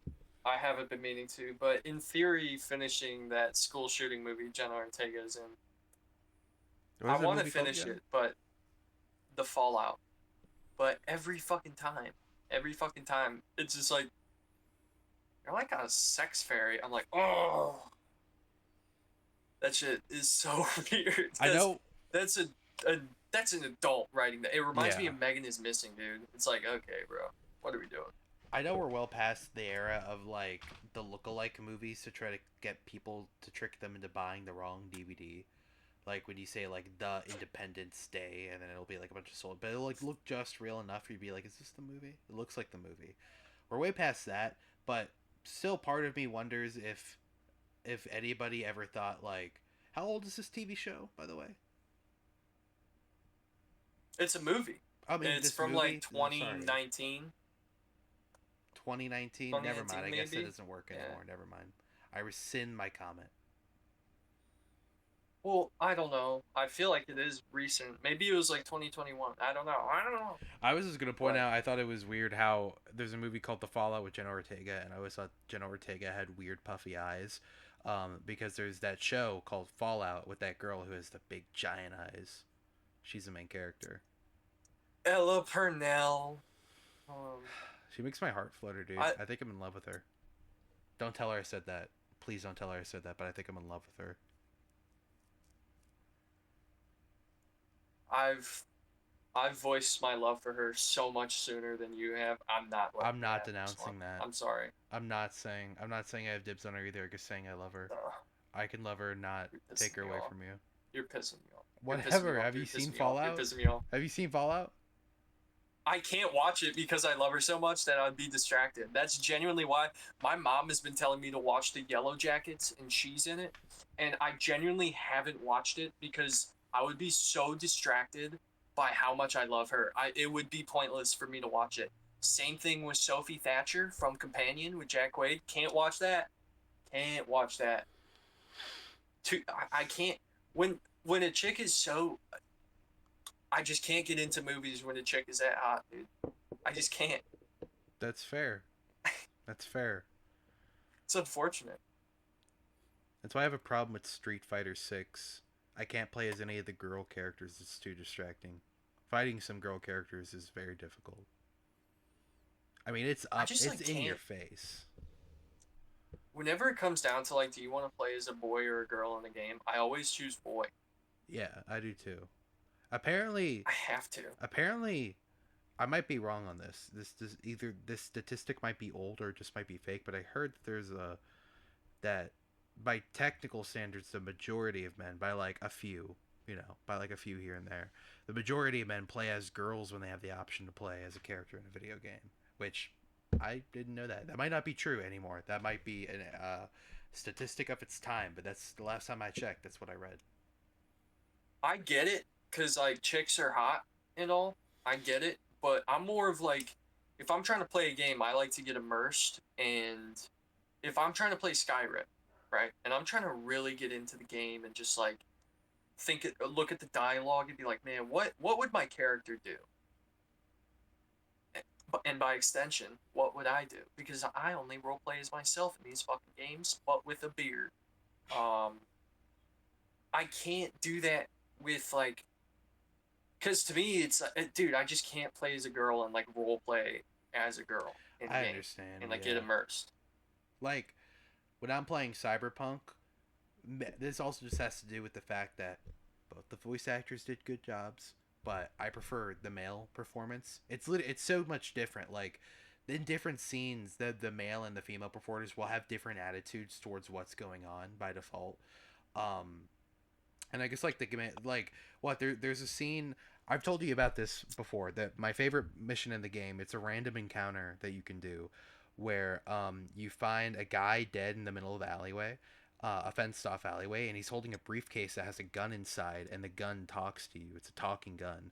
And in the game, it's a smart weapon, and a smart weapon will it'll auto aim for you basically. And this gun will auto aim headshots, which no other gun does in the game, and it also talks to you, which is a cool aspect of it. But the male cutscene, when you find he's like because the main character's name is V for Vector, V for Vanessa, Vendetta. So the male character version, he's like very like happy and joyful finding the gun. It's like a very silly interaction. But when it's like the girl version, she's like mad and like inconvenienced by it. And it's not like that's not like her whole mentality through the game, but that's what I mean when I say like when you choose like your voice characters, you're getting a very different experience, at least in my opinion. And I like the male version better. But even if the female performer was more to my liking and my taste, just like that disconnect of like this character is intended to be me but doesn't sound like me, just the fact that they're girl, because like any dude I could just imagine, it's like, yeah, I could sound like that because I could do impressions of dudes pretty well, and I could just imagine my voice being deeper and awesome like V from Cyberpunk, even though it's not that. That's an easier bridge And for me to like, make. I'm not even anti playing as shit. Like if I played what was it, like the 2014 or 2016 Tomb Raider when that came out, that was pretty fucking tight. I'm down for that. But it's like for example, when GTA 6 comes out and 7 years later when I decide to finally buy it and I have to play as the broad, I'm probably going to be like, okay, tight. I'm not going to hate it. No. But put me in free roam, I'm going to be the buff guy. Yeah, I'm going to be the buff as shit dude. I'm trying to, like, to me, it's like, I play video games as like escapism, like everyone else. And so it's like escaping into a woman's body. It's like, wait a minute, that seems like step one. You know what I mean? I know what you mean. Like, that's how I think about it. I don't think, I will say, I do think it is a bad idea to live your life through the scope of the constant fear of like, if I don't make it past that crack in 3 seconds, I'm gay. Don't think it's good to live like that. It's fun to do that. It's fun to be like, well, it's hilarious. It is. It's actually the best thing ever. But I do have to agree. I'm not saying that if you play as girls in video games, I know you're trans. You're not going to become trans. Yeah, I don't think that's true at all. But it's kind of like, it's just like when you're eating a banana in public. It's like you got to take quick bites. Can't look too suspicious, you know. It's a particular kind of energy to the process. Yeah, like, I don't know. Just burp and blow smoke into the mic. And cough. No, I've been holding in a cough for like 20 minutes. I was so scared. No, but like, fuck. Sorry. There's nothing wrong with playing as chicks in games, No, but it's like isn't. the way I play video games, it's just like I'm trying to feel badass, and I feel like it's way harder for me to feel like a badass as a broad. You have to do something really special to make me do that. I'll tell you what. Get me Last of Us Part 2. Let me hit some clips. I might feel like one tough bitch. I'll tell you that. Oh, hell yeah. I'll tell you that much. Fuck yeah, dude. So, I don't know. And it's also not like a woke thing either of like, oh, girls. I don't want to play a girl in the game. It's just like, dude, Hey, I'm trying to blow shit up with buff muscles and pretend I have those. any That's what this is about. Naughty Dog like that fucking shit, like that cinematic shit. Playing as a girl in that's completely fine because those games are made to feel like I'm watching a movie with a lot of great quick time events, a little exploration. But I feel like it's No, majority. Last of Us Part 2 has like super in-depth combat and shit. Oh yeah, Like it gets crazy. oh yeah. I've seen. Uncharted really doesn't, but it's got good. It's got very good parkour Yeah. levels. They're very fun to explore and watch happen. They're like they're the video game equivalent of dark rides at theme parks. Like, you know, the ones where you're just in like a buggy and you're going around and you're watching scenes, but it feels very immersive. Yeah. Spider-Man ride is like that. I don't know if you've ever seen a video of somebody riding or if you've ever rode it, but that's a dark ride. It's the best dark ride. Probably not. It's pretty good. It's like you're in a Spider-Man cart, and what's actually happening is it's like a big giant those hovercraft things with a fucking big ring of like air.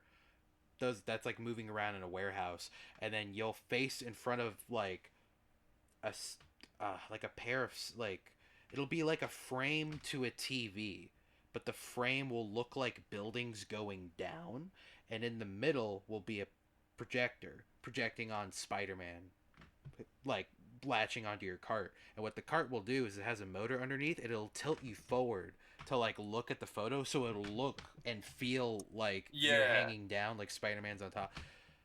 I don't know how I got to this part of the conversation, but these video games, Uncharted, it's like it's that version, but translated to video games. You're just watching things happen in a very immersive way. Is what I was really trying to get at. And I agree. It's very swell. But yeah. I'm sure if if I got more into Marbo Ribos, I would probably at some point play as a broad character. I'm sorry, guys. I hate to disappoint everybody. Eventually, I might play as a hot chick and look at her ass the entire game.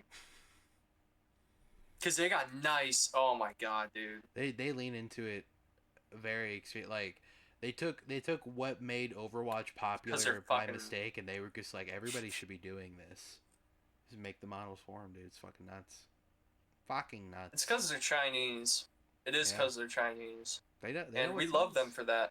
They're efficient. Yeah, they're efficient with selling a product. They're like, they want to ask you to give them that.